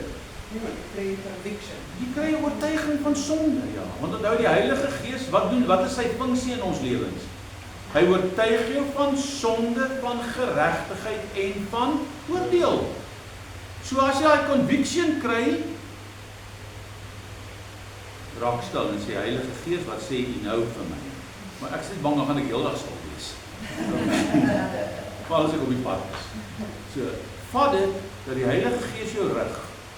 En die oomblik as die Here dit is hoekom ek het al geleer, wanneer dit gebeur, die Heilige Gees oortuig jou, vra onmiddellik vir die Here, sê, Here, sorry, ek het verkeerd gehandel. Ek het te kwaad geword. Of julle, weet ek moes nie my meer verloor. En julle moment, dit gebeur hoor, want omstandighede is daar, en dit trek vir jou, stap in binnelandse sake, dan kyk jy gebeur. Kom aan, stap net daarin, dan kyk jy maklik gebeur. Stap in die munisipale kantore in waar jy dienslewering nodig het. Dis net so dan gebeur dit. Hoekom? Want jy sien die verkeerde. Dit maak nie die verkeerd reg nie, Here. Maar ek en jy kan nie wat goed verkeerd is in verkeerdheid begin optree. Want wat bedek alles? Die liefde bedek alles, die liefde hoop alles en die liefde verdra alles. Kom ons hier by die huweliksverhaal en dan sit die man en vrou daar voor en sê, die man, hy doen dit en dit en dit en dan hoor ek dan, hy maak maar 'n jag aan, ek kan dit duidelik hoor. Die man praat nooit baie nie, hy sê net so 2 of 3 dinge in die hele, die vrou het die hele A4 bladsy mal 4. Ja, okay. So ons sit met hierdie probleme in ons lewens, wat oorkom moet word, en die enigste manier om dit te onderwerp dit aan die Gees van God. Doen belydenis. So, wanneer jy verkeerd opgetree het, sê vir jou vrou, sorry. Sê vir jou man, sorry. Maak het reg. Maar wat doen ons? Nie, ons los dit. Ons los dit. Julle, dit is so, daar is omstandighede wat goed gebeur, waar daar nie meer salf gesmeer is nie, maar dit is eie wille wat werk. Ja? So, na een van die kante toe. Ons moet oorwinning kry oor my, ek moet nie toelaat dat die wêreld my aftrek nie. Eindelik moet ek eendag vir julle wys hoe werk kommunikasie, weet hoe werk kommunikasie, as 'n lyn, en ek is of in liefde posisie en waarde, dan is ek bokant die lyn, of ek is in 'n versteurde binneprentjie, bang, skuldig en niks werk. En kommunikasie kan nooit so wees nie. Kommunikasie is altyd so. So nou sit die ou bo die lyn en jy praat met die ou bo die lyn, solank as dat jy in beliefde posisie en waarde bo die lyn is, en hierdie ou is in liefde posisie bo die lyn, kan jy met mekaar kommunikeer om die probleem uit te sorteer. Maar nou begin hierdie een ou gekrap raak, of hy sommer van die begin af gekrap soos hy tannie, en wat doen sy? Sy klim sommer van die begin af onder die lyn, en want ek gaan jou nou uitsorteer. Okay? En nou begin jy met hierdie persoon praat en wat gebeur? Jy kan nie met hom daar praat, jy kan nie afpraat nie. Nou begin daar konfliksituasies kom, jy begin nou so met mekaar kommunikeer, en hulle skreeu op mekaar, jy maak nie onthaar af nie, so wat moet jy doen? Trek die ou wat onder is, daar's een van twee goed kan gebeur, of die ou wat onder die lyn is, want dis wat hy wil doen, as ek jou net op my vlak kan kry, gaan ek jou uitsort. Okay, want dan kan ek nie fight. Maar, moet dit nie toelaat nie. So trek die ou boontoe na jou toe, en dis wat Morney met hy tannie gedoen het. Okay? So trek haar boontoe, sodat sy bo kan kom, sodat sy kalm kan raak, en dan kan jy met haar sinvol in gesprek gaan, en ons het daar uitgestap gewen. Want, ja, daar is voorwaardes, ek het nie 'n probleem, plas net van die begin af my, sê, hoor, daar is vir my voorwaardes, doen dit, dan is dit reg. Dan het ons 'n goeie gesprek gehad. Maar ek wil nie by my agterdeur uitkom en 'n klomp dakke hier langs by huis sien nie. Ek sê, mevrou, ek staan nou hier op jou erf reg voor jou agterdeur, en al wat ek sien is huise se dakke. Anyway, ek wil nie, jy moet ouens hier langs en intrek, en omdat hulle kinders heeltyd oor die muur spring, of jy oor die muur kom hang, en hier kom kyk wat in my erf aangaan, nie, maar dis 'n 2 meter muur. Ek sê, tannie, hier was die hele tyd 'n erf langs jou, met 'n klomp kinders langs jou, het hulle ooit hier oorgeloer? Nee. So kan jy sien, is 'n klomp snerp. Eie persepsies. Maar dit trek ons af, so moenie onder die lyn gaan nie, kom gewoon toe. Moenie deelneem aan die fight nie, jy kan deelneem aan die fight, maar in liefde, posisie en waarde. Nie in bangskullig en niks werk nie, want dis wat gebeur, en die huwelik is dit wat gebeur. Die vrou is, as ek net onder die lyn kan, as ek hom net onder die lyn kan kry, so wat doen sy, wag vir hom, hy's laat. As hy by die huis kom, waar kom jy nou alweer vandaan? En die eerste ding, as hy daai woorde gee, kyk, dan is hy opgewerk klaar, want hy het nou net 'n pap wiel gehad, en hy het 'n halfuur lank gesukkel om hy wiel om te ry, want die jack wou nie lekker werk nie, en 'n skuins en allerlei dinge, plaas het sy net vir hom sê, hoor hierso, ek sien jy's laat, wat het gebeur? Verstaan jy? Want die oomblik as hy vir ons sê, wat het gebeur, het hy 'n geleentheid om te verduidelik, en hy kan vir haar vertel wat gebeur het, of hoekom is jy nou weer so laat? Nee, weet jy, die stelsel by die werk het gebreek, en dis nou vir jou, hoor, as jou vrou dit doen met jou. En ek is nou laat, want ek moes laat werk, ek kon jou nie bel nie, ek is jammer, ek kon jou nie bel nie, maar as ons die instap en sê, hoor jy, waar kom jy nou weer vandaan? Hoekom is jy so laat?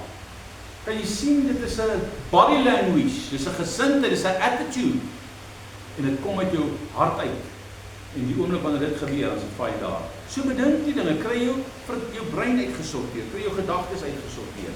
Heilig hulle in die waarheid, die woord is die waarheid. Daarom sê Paulus in Romeine 8 dat God se woord naby ons moet wees. Leef God se woord in jou hart. Dis die vraag wat ons mekaar moet vra. Weet jy wat God se woord verklaar oor die omstandighede? So, wat probeer ek hê, of wat wil ek hê moet jy verstaan? Heiligmaking kan is 'n proses in jou lewe wees wat aangetast is as gevolg van opvoeding, as gevolg van gebeurtenisse, as gevolg van wat ook al. Maar daai patrone moet nou begin verander, en die enigste manier om dit te verander is, wat sê die woord van die Here oor dit? So dis wat ek moet doen. Okay? So, as jy wil, nou praat ek van, dit geld vir heiligmaking, maar dit geld ook vir enige probleem waarmee jy sukkel in jou lewe. Soos geloof. Wat sê die Here vir my oor hierdie struktuur? Die Gees van die Here sê, wat by jou onmoontlik is nie by my onmoontlik. Wat sê die wêreld vir my? Sê nie.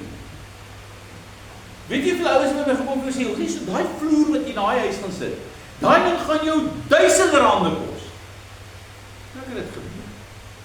Daai ding hang in die lug, maar ek moet die apies rivier op 'n manier saam kan voorsiening maak. Okay.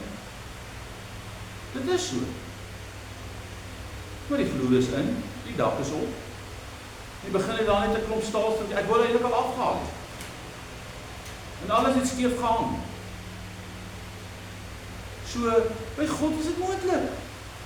Die duiwel sê nou, mense sê, nee. Weet jy, ek wil nou dit gaan studeer. Ag nee man, jy, wat pikkel ek die matriekpunt, daar is nie hierdie kan doen.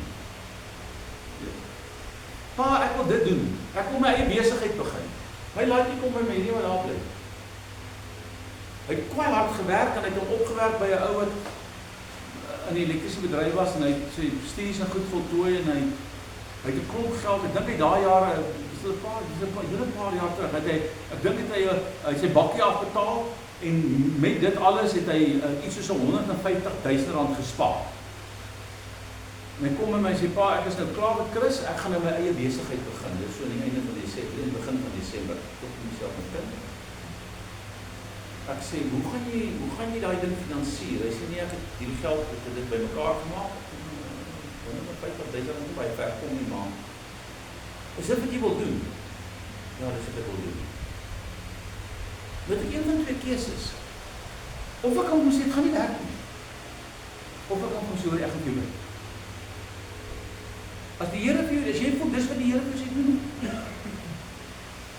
En hy bedank, met die Christ, en hy begin, en hy, ek weet tot vandag nie hoe hy dit recht kry. Maar hy doen groot huise, ek dink, die algemene huise wat hy doen, is, die meeste van dit is oor 1000 vierkante meter. Ek weet nie hoeveel huise het hy in Serengeti gedoen op wat na Kempton Park doen. Ek praat nie van een nie, ek praat van talle.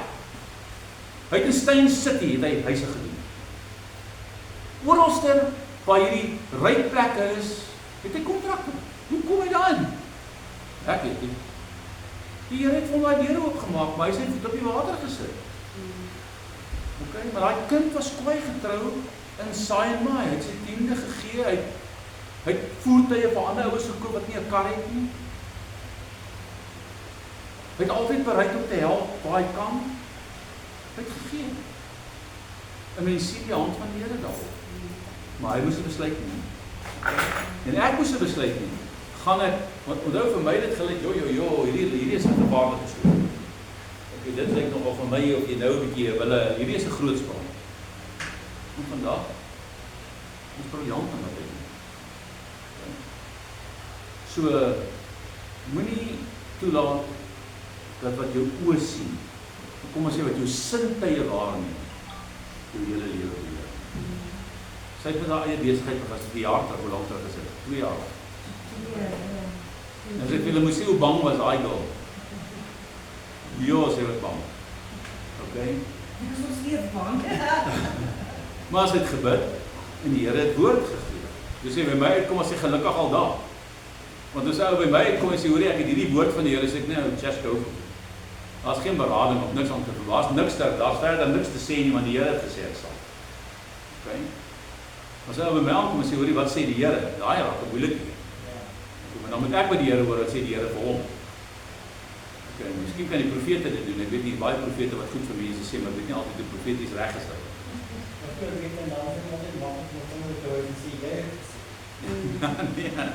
Nee, dis verseker so. Alright julle, so, wat sê Johannes 10 vers 10 vir ons? En Jesus het ons reeds, omkring die woordjie reeds, 'n oorwinnende lewe. Waaroor? Oor sonde, oor die dood, oor alle ongeregtigheid, oor die dinge van hierdie wêreld. Maar ons moet in geloof elke dag oorwinning bevestig deur dit voortdurend te bely. Johannes 10 vers 10, quoteer dit vir my. Kyk vir my, dan quoteer dit by Johannes 10 vers 10. Ja. Hierdie was nou soos 'n kraai, papegaai ook geklink het, né? Die dief kom, né? Dit was amper so. Maar ek kom na die lewe en kom maar lewe en oorvloed. ja, en hulle kan lewe lewe, kom maar en oorvloed. As nie 'n maar in julle sinnetjie nie, julle almal het maar gekwoteer, maar as nie 'n maar nie, maar nie worry daaroor nie, dit maak nie so groot verskil nie. Maar dit is die waarheid. Ek het gekom dat julle lewe kan hê en oorvloed. Die lewe is die ewige lewe, die oorvloed is hierdie lewe. Julle as jy die ewige lewe het, het jy mos die oorvloed. So dit maak nie sin om sê ek gekom om jou die ewige lewe te gee en net oorvloed in die ewige lewe nie. Want as jy die ewige lewe het, het jy die oorvloed. Maar die oorvloed is nou. Okay? So jy kry dit nou, die jou oorvloed. So in daai oorvloed is in alle fasette van jou lewe. Dis gesondheid, dis finansiëel, dis jou huweliksverhouding, dis jou kinder-ouer-kind verhouding, dis jou verhoudinge by die werk, dis oralste het jy hierdie oorvloedige lewe, maar omdat mense dit nie besef nie, bely hulle dit nie. Praat met die ouens op die straat, wat ervaar hy? Ons moet ouens by jou werk. Hy ervaar net, ek het nie geleenthede gehad nie, ek het so pa gehad, ek het so ma gehad, ek het nie, ek is afgetrek, ek het nooit 'n kans in my lewe gehad nie, dis wat hy ervaar. En dis wat die duiwel wil hê moet glo. Dis 'n leuen, hy glo 'n leuen oor homself. En hy hou aan om hy leuen te glo, totdat jy daai leuen gaan breek, jy nou Martin het onder die gate gesin en fondasies gehou, totdat hy ons sê, perklim uit hierdie gat uit. Dis nie waar jy hoort nie. Dis wat Christus jou gemaak het, jy sit met al die potensiaal in jou lewe, jy kan 'n klomp skills, wat jy kan gebruik. Staan net op. Begin oorwinning vat oor waar jy is. Ek kan dit nie namens jou doen nie. Jy moet dit doen. En die wens jy dit leer doen. En so kan ek hulle vir jou noem, een na die ander. Ja, wat gebeur? Baie van hulle kom in die gat en dan val hulle terug. Kom hulle weer die gat en dan val hulle weer terug. Hoekom? Want hulle oorwin die ou lewe nie. Hulle bly voeter in die ou patrone. En solank as jy vashou aan die ou patrone, gaan jy nie oorwinning kry nie. Die dief kom net om te steel, te verwoes, te slag. Ek het gekom dat jy lewe kan hê en 'n oorvloedige lewe. Okay? So, my en jou lewe behoort 'n oorvloedige lewe te wees. Maar om dit te kan doen, moet ek dit doelbewus aktiveer. Yes, ek moet dit aktiveer. So as jou besigheid begin swak doen, as jou besigheid begin sukkel, wat moet jy doen? Begin lewe spreek. Begin die woord bely. En ons gaan nou vir julle wys hoe werk hierdie goed. Verstaan, nommer 1, wie jy is. So jy moet, om die koninkrykskrag van God in jou lewe te aktiveer, is die eerste ding wat jy moet weet. Wie is jy na bekering? En julle, hier lê 'n groot probleem by ons. Wie is ek? Ek het tot bekering gekom en elke keer as ek gaan uitneem by die boelingsbank, dan bid ek hierdie ou enige gebed wat sê, o Here, wees my sondaar genadig. Elke keer, elke liewe woensdag by elke bid hier, het ek dit gebid en dan het my stem ook dik gemaak. Okay? Wees my sondaar genadig. En dan bid ek vir hierdie sondaar. Want ek het daai prentjie in my kop van die tollenaar en die fariseer wat langs mekaar staan. En die fariseer vertel net hoe goed hy was. En al die mooi dinge wat hy gedoen het. En dan staan daar iewers op 'n ander plek 'n tollenaar, hy skeer sy klere en hy sê, Here, ek kan nie eens met jou praat nie, so sondig is ek. En ek het daai prentjie in my kop gehad. En ek het gedink, dis hoe jy moet bid. Want dis daarom nou 'n goeie nederigheidsgevaar, gebaar daar. Okay? Toe kom hom Justice by my en ek toe die lamp vir Mr. Justice sê my, hoorie Perk, hoe bid jy? Jy bid verkeerd. Eers en ek vervies my. Hoe vies hy vir my sê ek bid verkeerd? Ek het dan nou die tollenaar. Wil jy nou ek met 'n fariseer wees? Sê vir wat bedoel jy? En ek vra my net twee vrae. Hy sê, het jy Jesus aangeneem, ja of nee? Ek het net twee, ja of nee? Ja, ek het. Okay?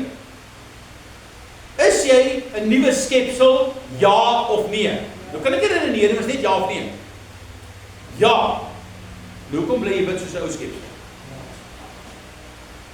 En daai dag te verstaan, dit gaan nie oor die fariseer, die tollenaar, daai ding, daai gelykenis gaan oor selfregverdiging. Dit gaan oor mense wat sê ek is gered. Mense wat sê deur my werke word ek gered. Kyk na my, ek het mooi klere aan. Hier weet ek wil nie eens met hierdie ou tollenaar meng nie, want kyk hoe lyk hy. Hy kan nie eens bid nie, Here. Dis nie waaroor hy skrif gaan nie. Maar as ek nuut gemaak is ek nuut gemaak. Dan kom jy in Johannes 1 vers 9 in plek, as jy jou sonde bely, God is getrou en regverdig om jou die sonde te vergewe. Wat is die wat jy bely? Ek is 'n kind, Johannes 1 vers 12, en almal wat hom aangeneem het, aan hulle het hy mag gegee, om 'n kind van God te word, aan hulle wat in sy naam glo, wat nie deur die wil van 'n man nie, maar deur die wil van God geskape is, deur die Heilige Gees krag. En die oomblik toe ek daar op my knieë staan, toe begin ek besef, maar ek kan nie bly bid in hierdie absolute toestand van verlorendheid nie, want ek is nie meer daar nie, hy het my vrygemaak, hy het my nuut gemaak, ek moet in oorwinning begin bid. Toe begin ek bid. En toe begin my gebedslewe ook momentum kry. En vloei. Okay. Maar solank as dat ek vashou aan hierdie ou mens, so wie is jy, verstaan wie jy is, die opdrag van Genesis 1:26, laat hulle heers, is nou vir elkeen van my en jou beskore. God het in Christus Jesus jou heerskappy kom herstel. Ek het Vrydag met 'n pastoor gesit. Toe sê hy vir my, wat is die ultimate doel van Jesus se koms? Vir my is dit maklik, want ek verstaan die koninkryk. Sy woorde was, hy vra my eers, ek sê ek sê jou antwoord, mag jy met een skrif antwoord. Genesis 1:26, laat hulle heers. Hy sê, ja, weet jy, sien ek dit, laat die koninkryk kom. Ek sê, dis presies dieselfde ding. Okay? Hy het gekom om die koninkryk te herstel. Want Adam en Eva het die koninkryk weggegee. Hulle het die heerskappy weggegee. So wat het Christus kom doen? Wat sien hulle in sy lewe? Hulle sien die krag van die Heilige Gees werk in sy lewe. Hulle sien dit. Sê nie op een plek, as ek die duiwel, hy sê, want die koninkryk van God het naby julle gekom, as ek die duiwels uitdryf deur die vinger van God. Dan het die koninkryk van God naby julle gekom. So wat het hy gedoen? Hy wys net sy vinger vir die duiwel. Hoekom? Want 'n koning regeer met sy staf. Okay. Wat sê Esther toe Mordegai pas sê, hoor, jy gaan daar by die koning in. Wat is die manier? Jy mag nie voor die koning ingaan sonder dat hy jou roep nie. Maar ek sal. En kom ek om. En wat doen hulle? Kyk, hulle poeier in. Hulle poeier aan, hulle spuit aan met allerlei parfuum en hulle laat haar mooi lyk en hulle doen haar hare en hulle, kyk, sy was lank in haar skoonheidssalon hoor. Die stap sy uit. In sy teenwoordigheid. En die Bybel sê toe hy haar sien, toe sy so oorweldig deur haar skoonheid dat hy sy stap oplig. Want sy stap nie oplig nie. Toe sê goodbye, gone, weg. Maar jy weet hoe sy gebewe toe sy aanloop. Okay. Skoonheid of dit nie. Dink hy verligting toe sy toe hy wys hoor die. Okay. So Here Jesus sê die koninkryk het naby gekom, want ek die duiwels met vinger van God uitdryf. So verstaan wie jy is. Jy is geskep om te heers, Galasiërs 4:4 julle. Maar toe die volheid, en hier is my so mooi skrif, maar toe die volheid van tyd gekom het. Wat is die volheid van tyd? Waarna verwys Paulus? Maar toe die volheid van tyd gekom het. Lees dit wat daar staan. Maar toe die volheid van tyd gekom. Wanneer is dit? Sê weer? Die profesie waarop die koppelik wat die profesie van Jesus waarop die volheid van tyd is toe Christus die dood oorwin het. Toe hy gebore is en sy hele lewe gekom het om die duiwelse werking omver. So die volheid van tyd dui op die lewe van Christus. Nou sê Paulus, maar toe die volheid van tyd gekom het. Nou sê hy dit, het God sy seun uitgestuur. Daar is die antwoord, wat is die volheid van tyd? Toe Christus in die wêreld uitgestuur is. Gebore, uit 'n vrou, gebore onder die wet, om die wat onder die wet was. Watter wet?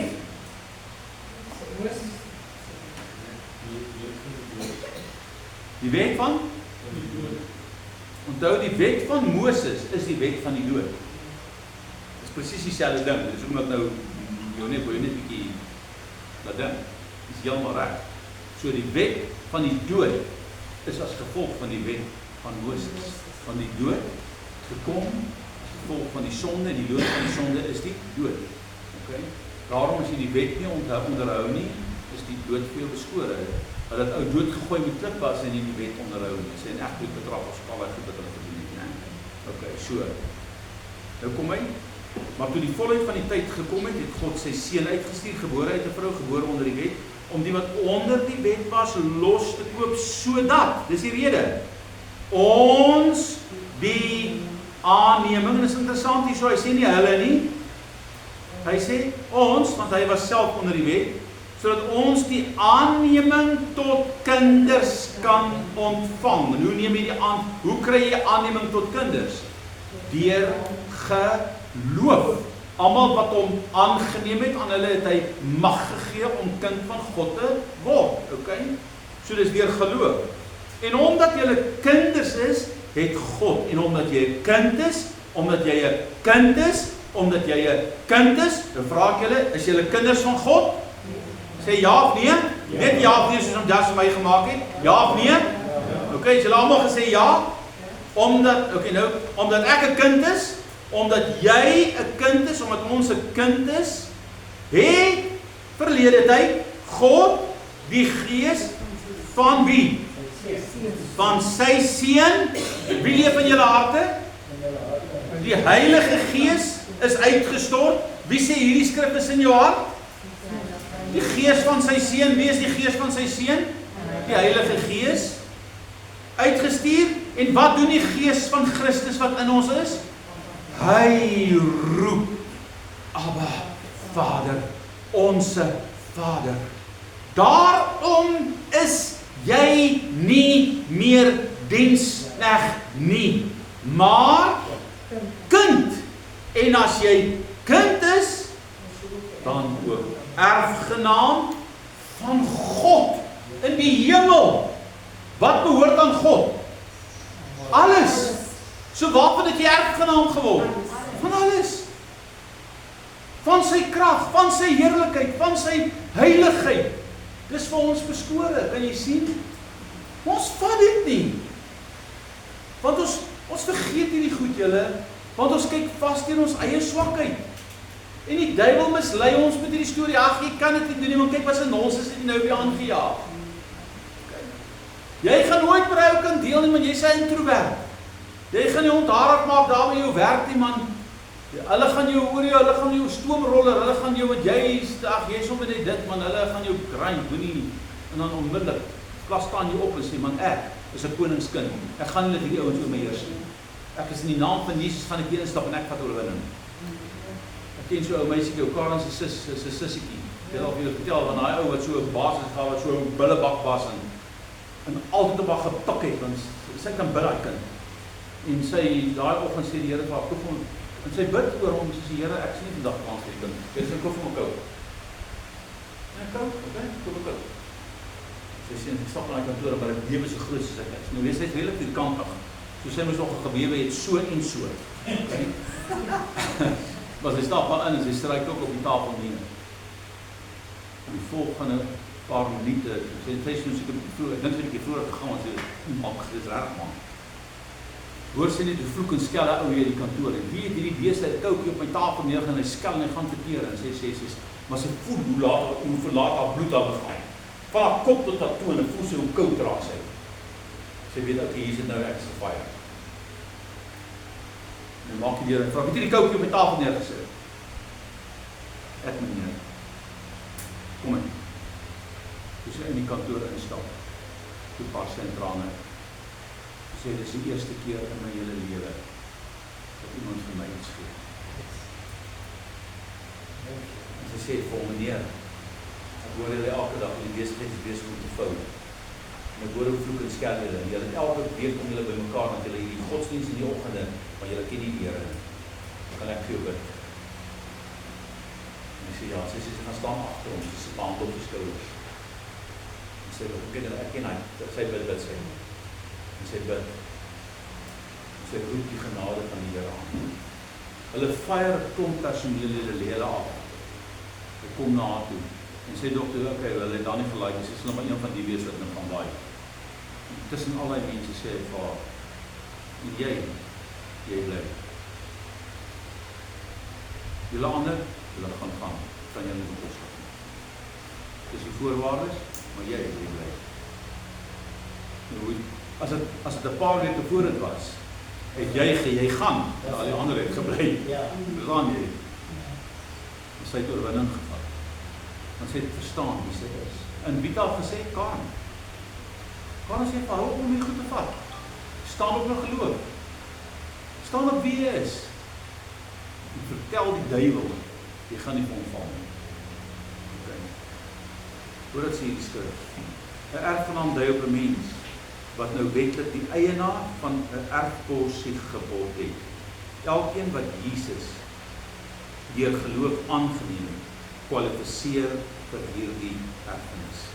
Ons as kerk voer nog nie ten volle heerskappy nie, omdat ons nie ons autoriteit aanvaar en dit met gesag begin uitleef. Dit is hoekom ons toelaat. Want onthou julle, die stelsels het makliker geraak. As jy siek word, is maklik om dokter toe gaan, maklik om medisyne te kry. Maar wat het die ou mense van ouds gedoen? Hulle het nie daai voorreg gehad nie, hulle moes bid. Hulle moes die Here vertrou. So dit het in ons era makliker geword en het ons eintlik onsself in die voet geskiet omdat ons dit toegelaat. Ek sit by 'n tannie en oom, hulle is diep in, hulle is amper diep in die 80 en die tannie hikkel. Ek sê maar tannie, ek sien jy hikkel die fyn borduur en hikkelwerk sê. Ek sê hoe sien jy dit? Ek sê ek moet 'n bril op sit. Sy sê haar ma se is 'n pastoor, dit pastoor Tini se pa en ma. Sy sê nee, ek kan nog baie mooi sien. Ek sê maar, hoe oud is jy? Nee, in die 80, dit was 86, die oom is ook iets in die 80, almal wat diep in die 80. So dink sy was 83 en hy was 85. Die oom kyk my so. Hy sê dis 'n probleem. Julle 'n nuwe pastoor. Hy sê ons moes na geloof preek. Dis te veel goed, wat dit vir julle maklik maak. Hy sê ek en my vrou het ons hele lewe deur van die dag dat ons getrou is saam gebid dat die Here ons liggame bewaar van siekte. Hy sê ek het vir my oë gebid, ek het vir my gehoor gebid, ek het vir my spraak gebid, ek het vir my liggaam gebid, my hart gebid. Hy was in die 80 toe sy nog nooit in hospitaal. Nog nooit. Hy was nog nooit by die dokter. Die dag toe hulle hom met kanker diagnoseer, die vat nie in die hospitaal toe. Maar hulle drink toe op, dis die eerste keer dat hy in die hospitaal stap. Weet jy wat doen hy toe hy op bed lê? Net so voor sy dood. Kom die suster by hom en vra vir hom verpleegster, sê vir hom, oom, is jy gemaklik, wat is daar wat ek vir jou kan doen? Is daar iets wat ek vir jou kan doen? Hy sê ja, daar is. Sy vra wat, hy sê sit. Hy sê, as niks wat jy vir my kan doen, maar as iets wat ek vir jou kan doen. Hy sê, wat is dit door? Jy lê dan nie. Hy sê, jy sal ooit die genade en die krag leer in die sneeuw. En hy lei die dogter na die Here toe, net voor sy dood. En dit die kwijt. En wat doen ons? Ons murmureer oor water en ligte reken en al die ander mense. Terwyl die buite gaan die mense gebeur. Ons wil sê hier in die laaste skrif, Efesiërs. En in hom het ons die verlossing. Moet jy dit nog kry of het jy dit? Hoe kan jy die woordjie hê? In hom het ons die verlossing, hoe? Deur sy bloed. Die vergifnis van die misdade na die rykdom van sy genade. So kan jy sien, ons het vergifnis deur sy bloed, na sy rykdom van sy genade het hy ons kom vrymaak. Die woord het beteken, dis reeds joune, met ander woorde, in Jesus is ons verlostes, en Jesus is ons vrygespreektes. Hierdie stellings is nie net 'n opinie nie, dis ons hemelse Vader se beskrywing van wie ons nou is, en die implikasie beteken dit 'n paar goed. Nommer 1, Satan het nie meer gesag oor my en jou nie. Satan is die prins van die duisternis, en hy het die god van hierdie wêreld geword, toe hy daarin geslaag het om Adam en Eva suksesvol te verlei. maar hulle wat Jesus as koning en verlosser aangeneem het, is verlos van Satan se koninkryk. Daarom sê Paulus in Kolossense 1:13. Hy wat ons verlos, was die tydsgeleef, het uit die mag van die duisternis, wat beteken die mag van uit die heerskappy of sy domein, van die duisternis, en hy het jou oorgebring in die koninkryk van die seun van sy liefde. So, is jy oorgebring? Moet jy nog oorgebring word? Nee. Nou as jy oorgebring is in die koninkryk van Christus, wat moet heers in jou lewe? Sy gees. Okay. Nie jou vlees nie, sy gees. So hoe oorwin ons die duiwel?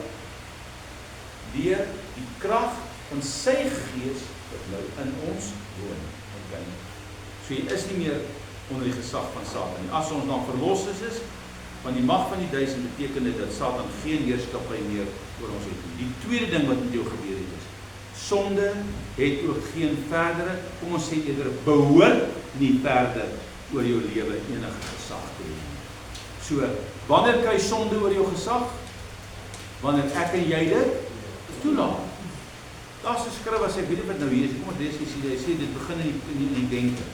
Want die sonde sal oor julle nie heers nie, want julle is nie onder die wet nie, maar onder die genade.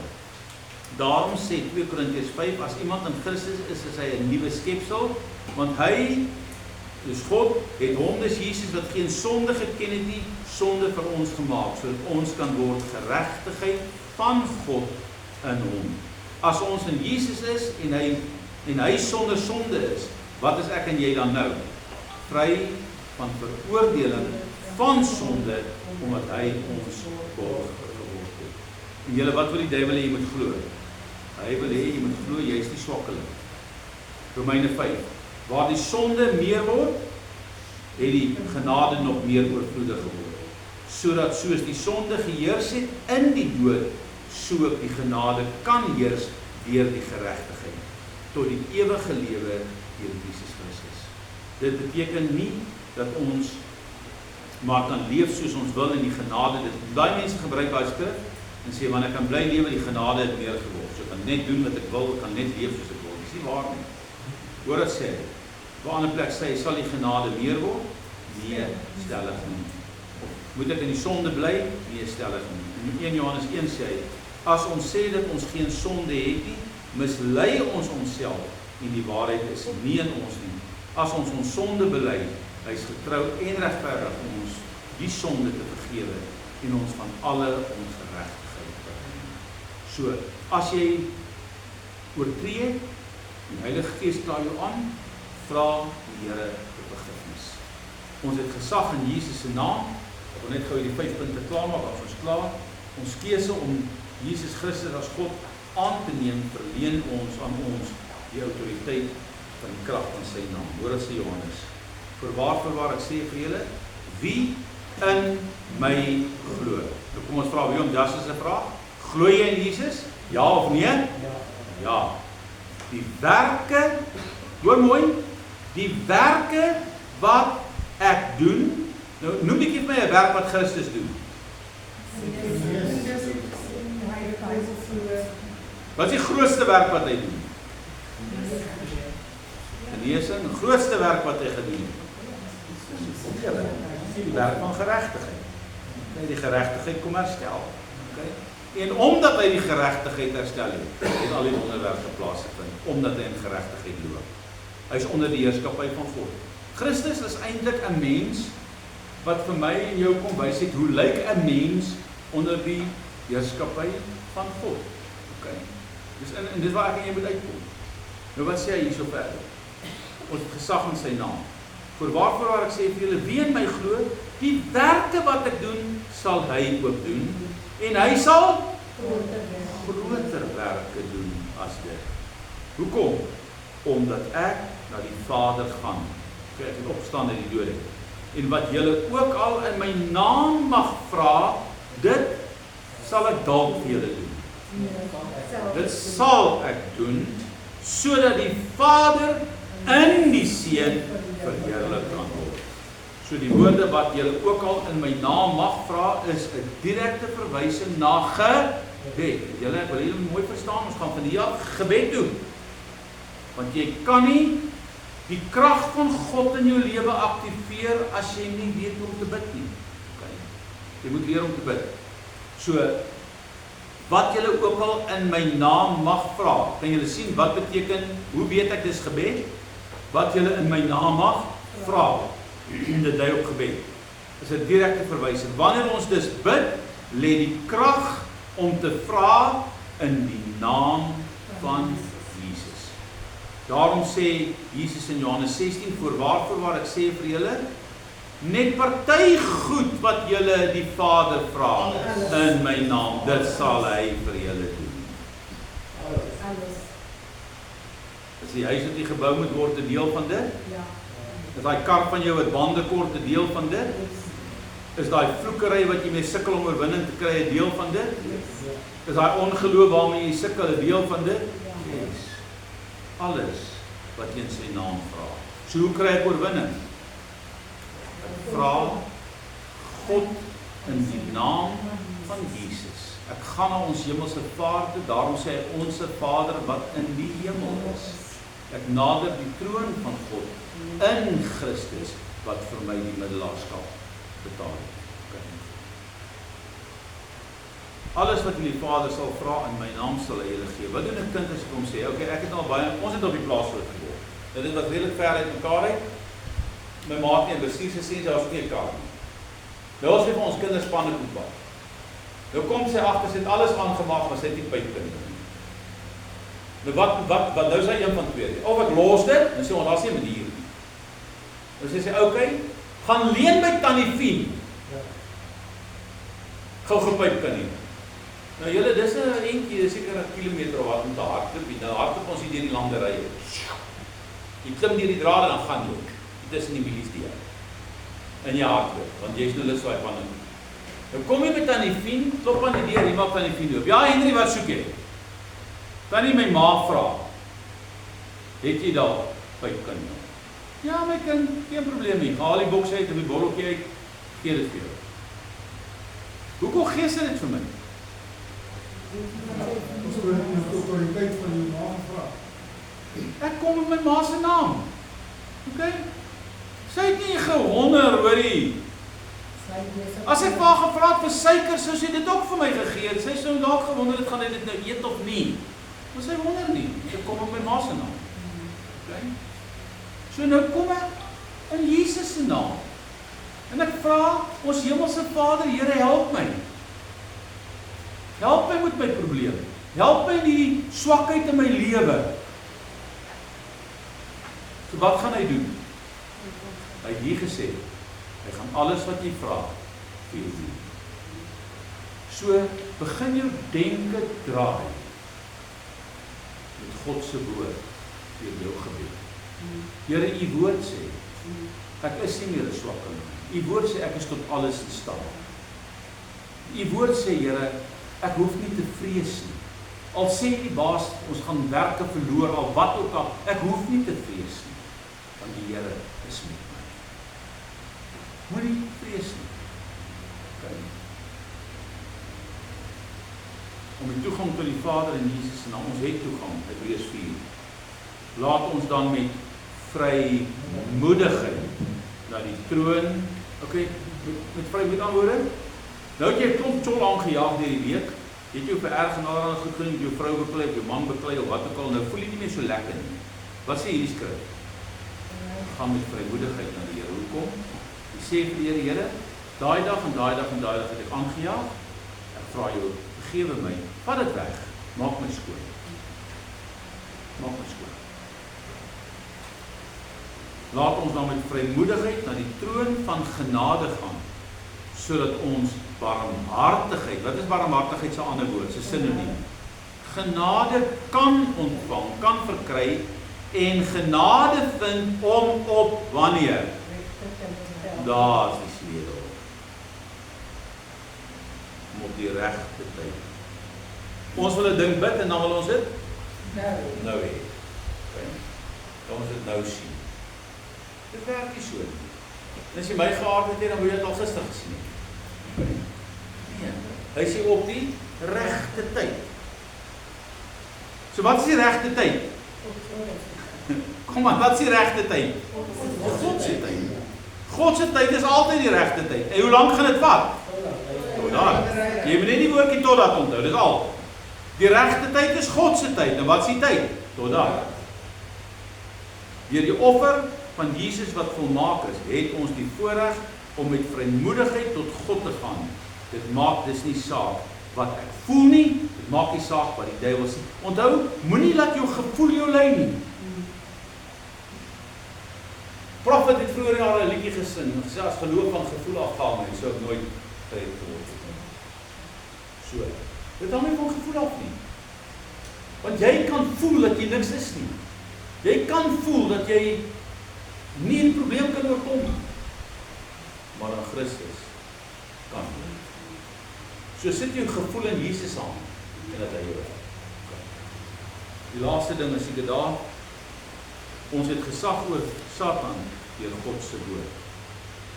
Die krag van gebed is nie gebaseer op ons gevoelens nie, maar op die woord van God. Johannes 15:7. As julle in my bly en my woorde in julle, sal julle vra, ek noem hierdie die net wat beginsel. So as jy my ooit hoor praat van die net wat beginsel is, hierdie beginsel. As jy vra in my naam, as jy in my bly en my woorde in julle, sal julle vra net wat julle wil. Wat is die laaste woordjie daar? Hê. Is dit 'n behoefte of nie 'n behoefte nie? Ja. Okay? Net wat julle wil hê en julle sal dit verkry. So as jy 'n behoefte het vir genesing, 'n behoefte het vir 'n nuwe voertuig, 'n behoefte het vir geestelike oorwinning, 'n behoefte het vir 'n nuwe werk, as jy 'n behoefte het, hy sê net wat jy vra, sal ek vir jou gee. Maar wat is die voorwaarde? Bly in my en my woord in jou. Kom na my toe, maak my jou bron en laat toe dat my woord in jou leef. Spreek wat ek sê en nie wat jy sien nie, nie wat jy hoor nie, nie wat jy voel nie. Spreek geloof. Okay. En hierin lê die grootste sleutel vir beantwoording van gebed. Die krag van gebed lê nie opgesluit in ons emosies of gevoelens of in wat ons sien of wat mense sê nie. Dit lê opgesluit in vaste geloof in God se woord. 2 Korintiërs. Want hoeveel beloftes van God daar ook mag wees. In hom, in Christus, is hulle ja en amen. Tot wat? Hoekom wil hy dit antwoord? Hoekom is dit ja en amen? Sodat God daardeur deur die beantwoording van gebed verheerlik kan word. Maar ons moet verstaan dat Jesus ons nie net kom red het nie. Hy het die doel om ons hy het die doel om te lewe aan ons teruggegee. Hy het ons lewensdoel aan ons teruggegee. Kyk, hy sê ek en jy kan weer saam met God regeer. Maar die voorwaarde is bly in my. Jesus se gesag was die uitvloeisel van sy absolute eenheid met sy Vader. Hy het niks gedoen as hy die Vader dit nie sien doen het nie. En hierdie tipe funksionering kan slegs uitgevoer word deur 'n intense verhouding met God. Sy gesag en sy krag was 'n direkte uitvloeisel van God se teenwoordigheid in hom en sy volkomme afhanklikheid van sy Vader. Julle, Jesus, dit wat jy sien in sy lewe realiseer, die krag van God in hom. En ek wil volgende week gaan ek met Markus 1 begin met hierdie skrif. En ek gaan vir jou 'n diepte wys in hierdie skrif. As jy dit kan snap en jy kan tot die oortuiging kom om dieselfde patroon te volg, die voorbeeld te volg, gaan dit jou gaan jy oorwinnende dinge in die lewe sien. Jesus. Alright, kom ons sluit af.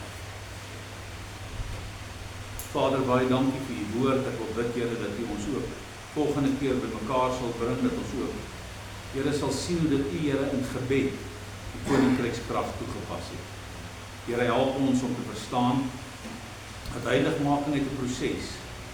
Ons het nodig, Hemelse Vader, om vry te kom van die dinge wat ons dink, van die dinge wat ons self ervaring sien, ons het nodig om die woord te glo.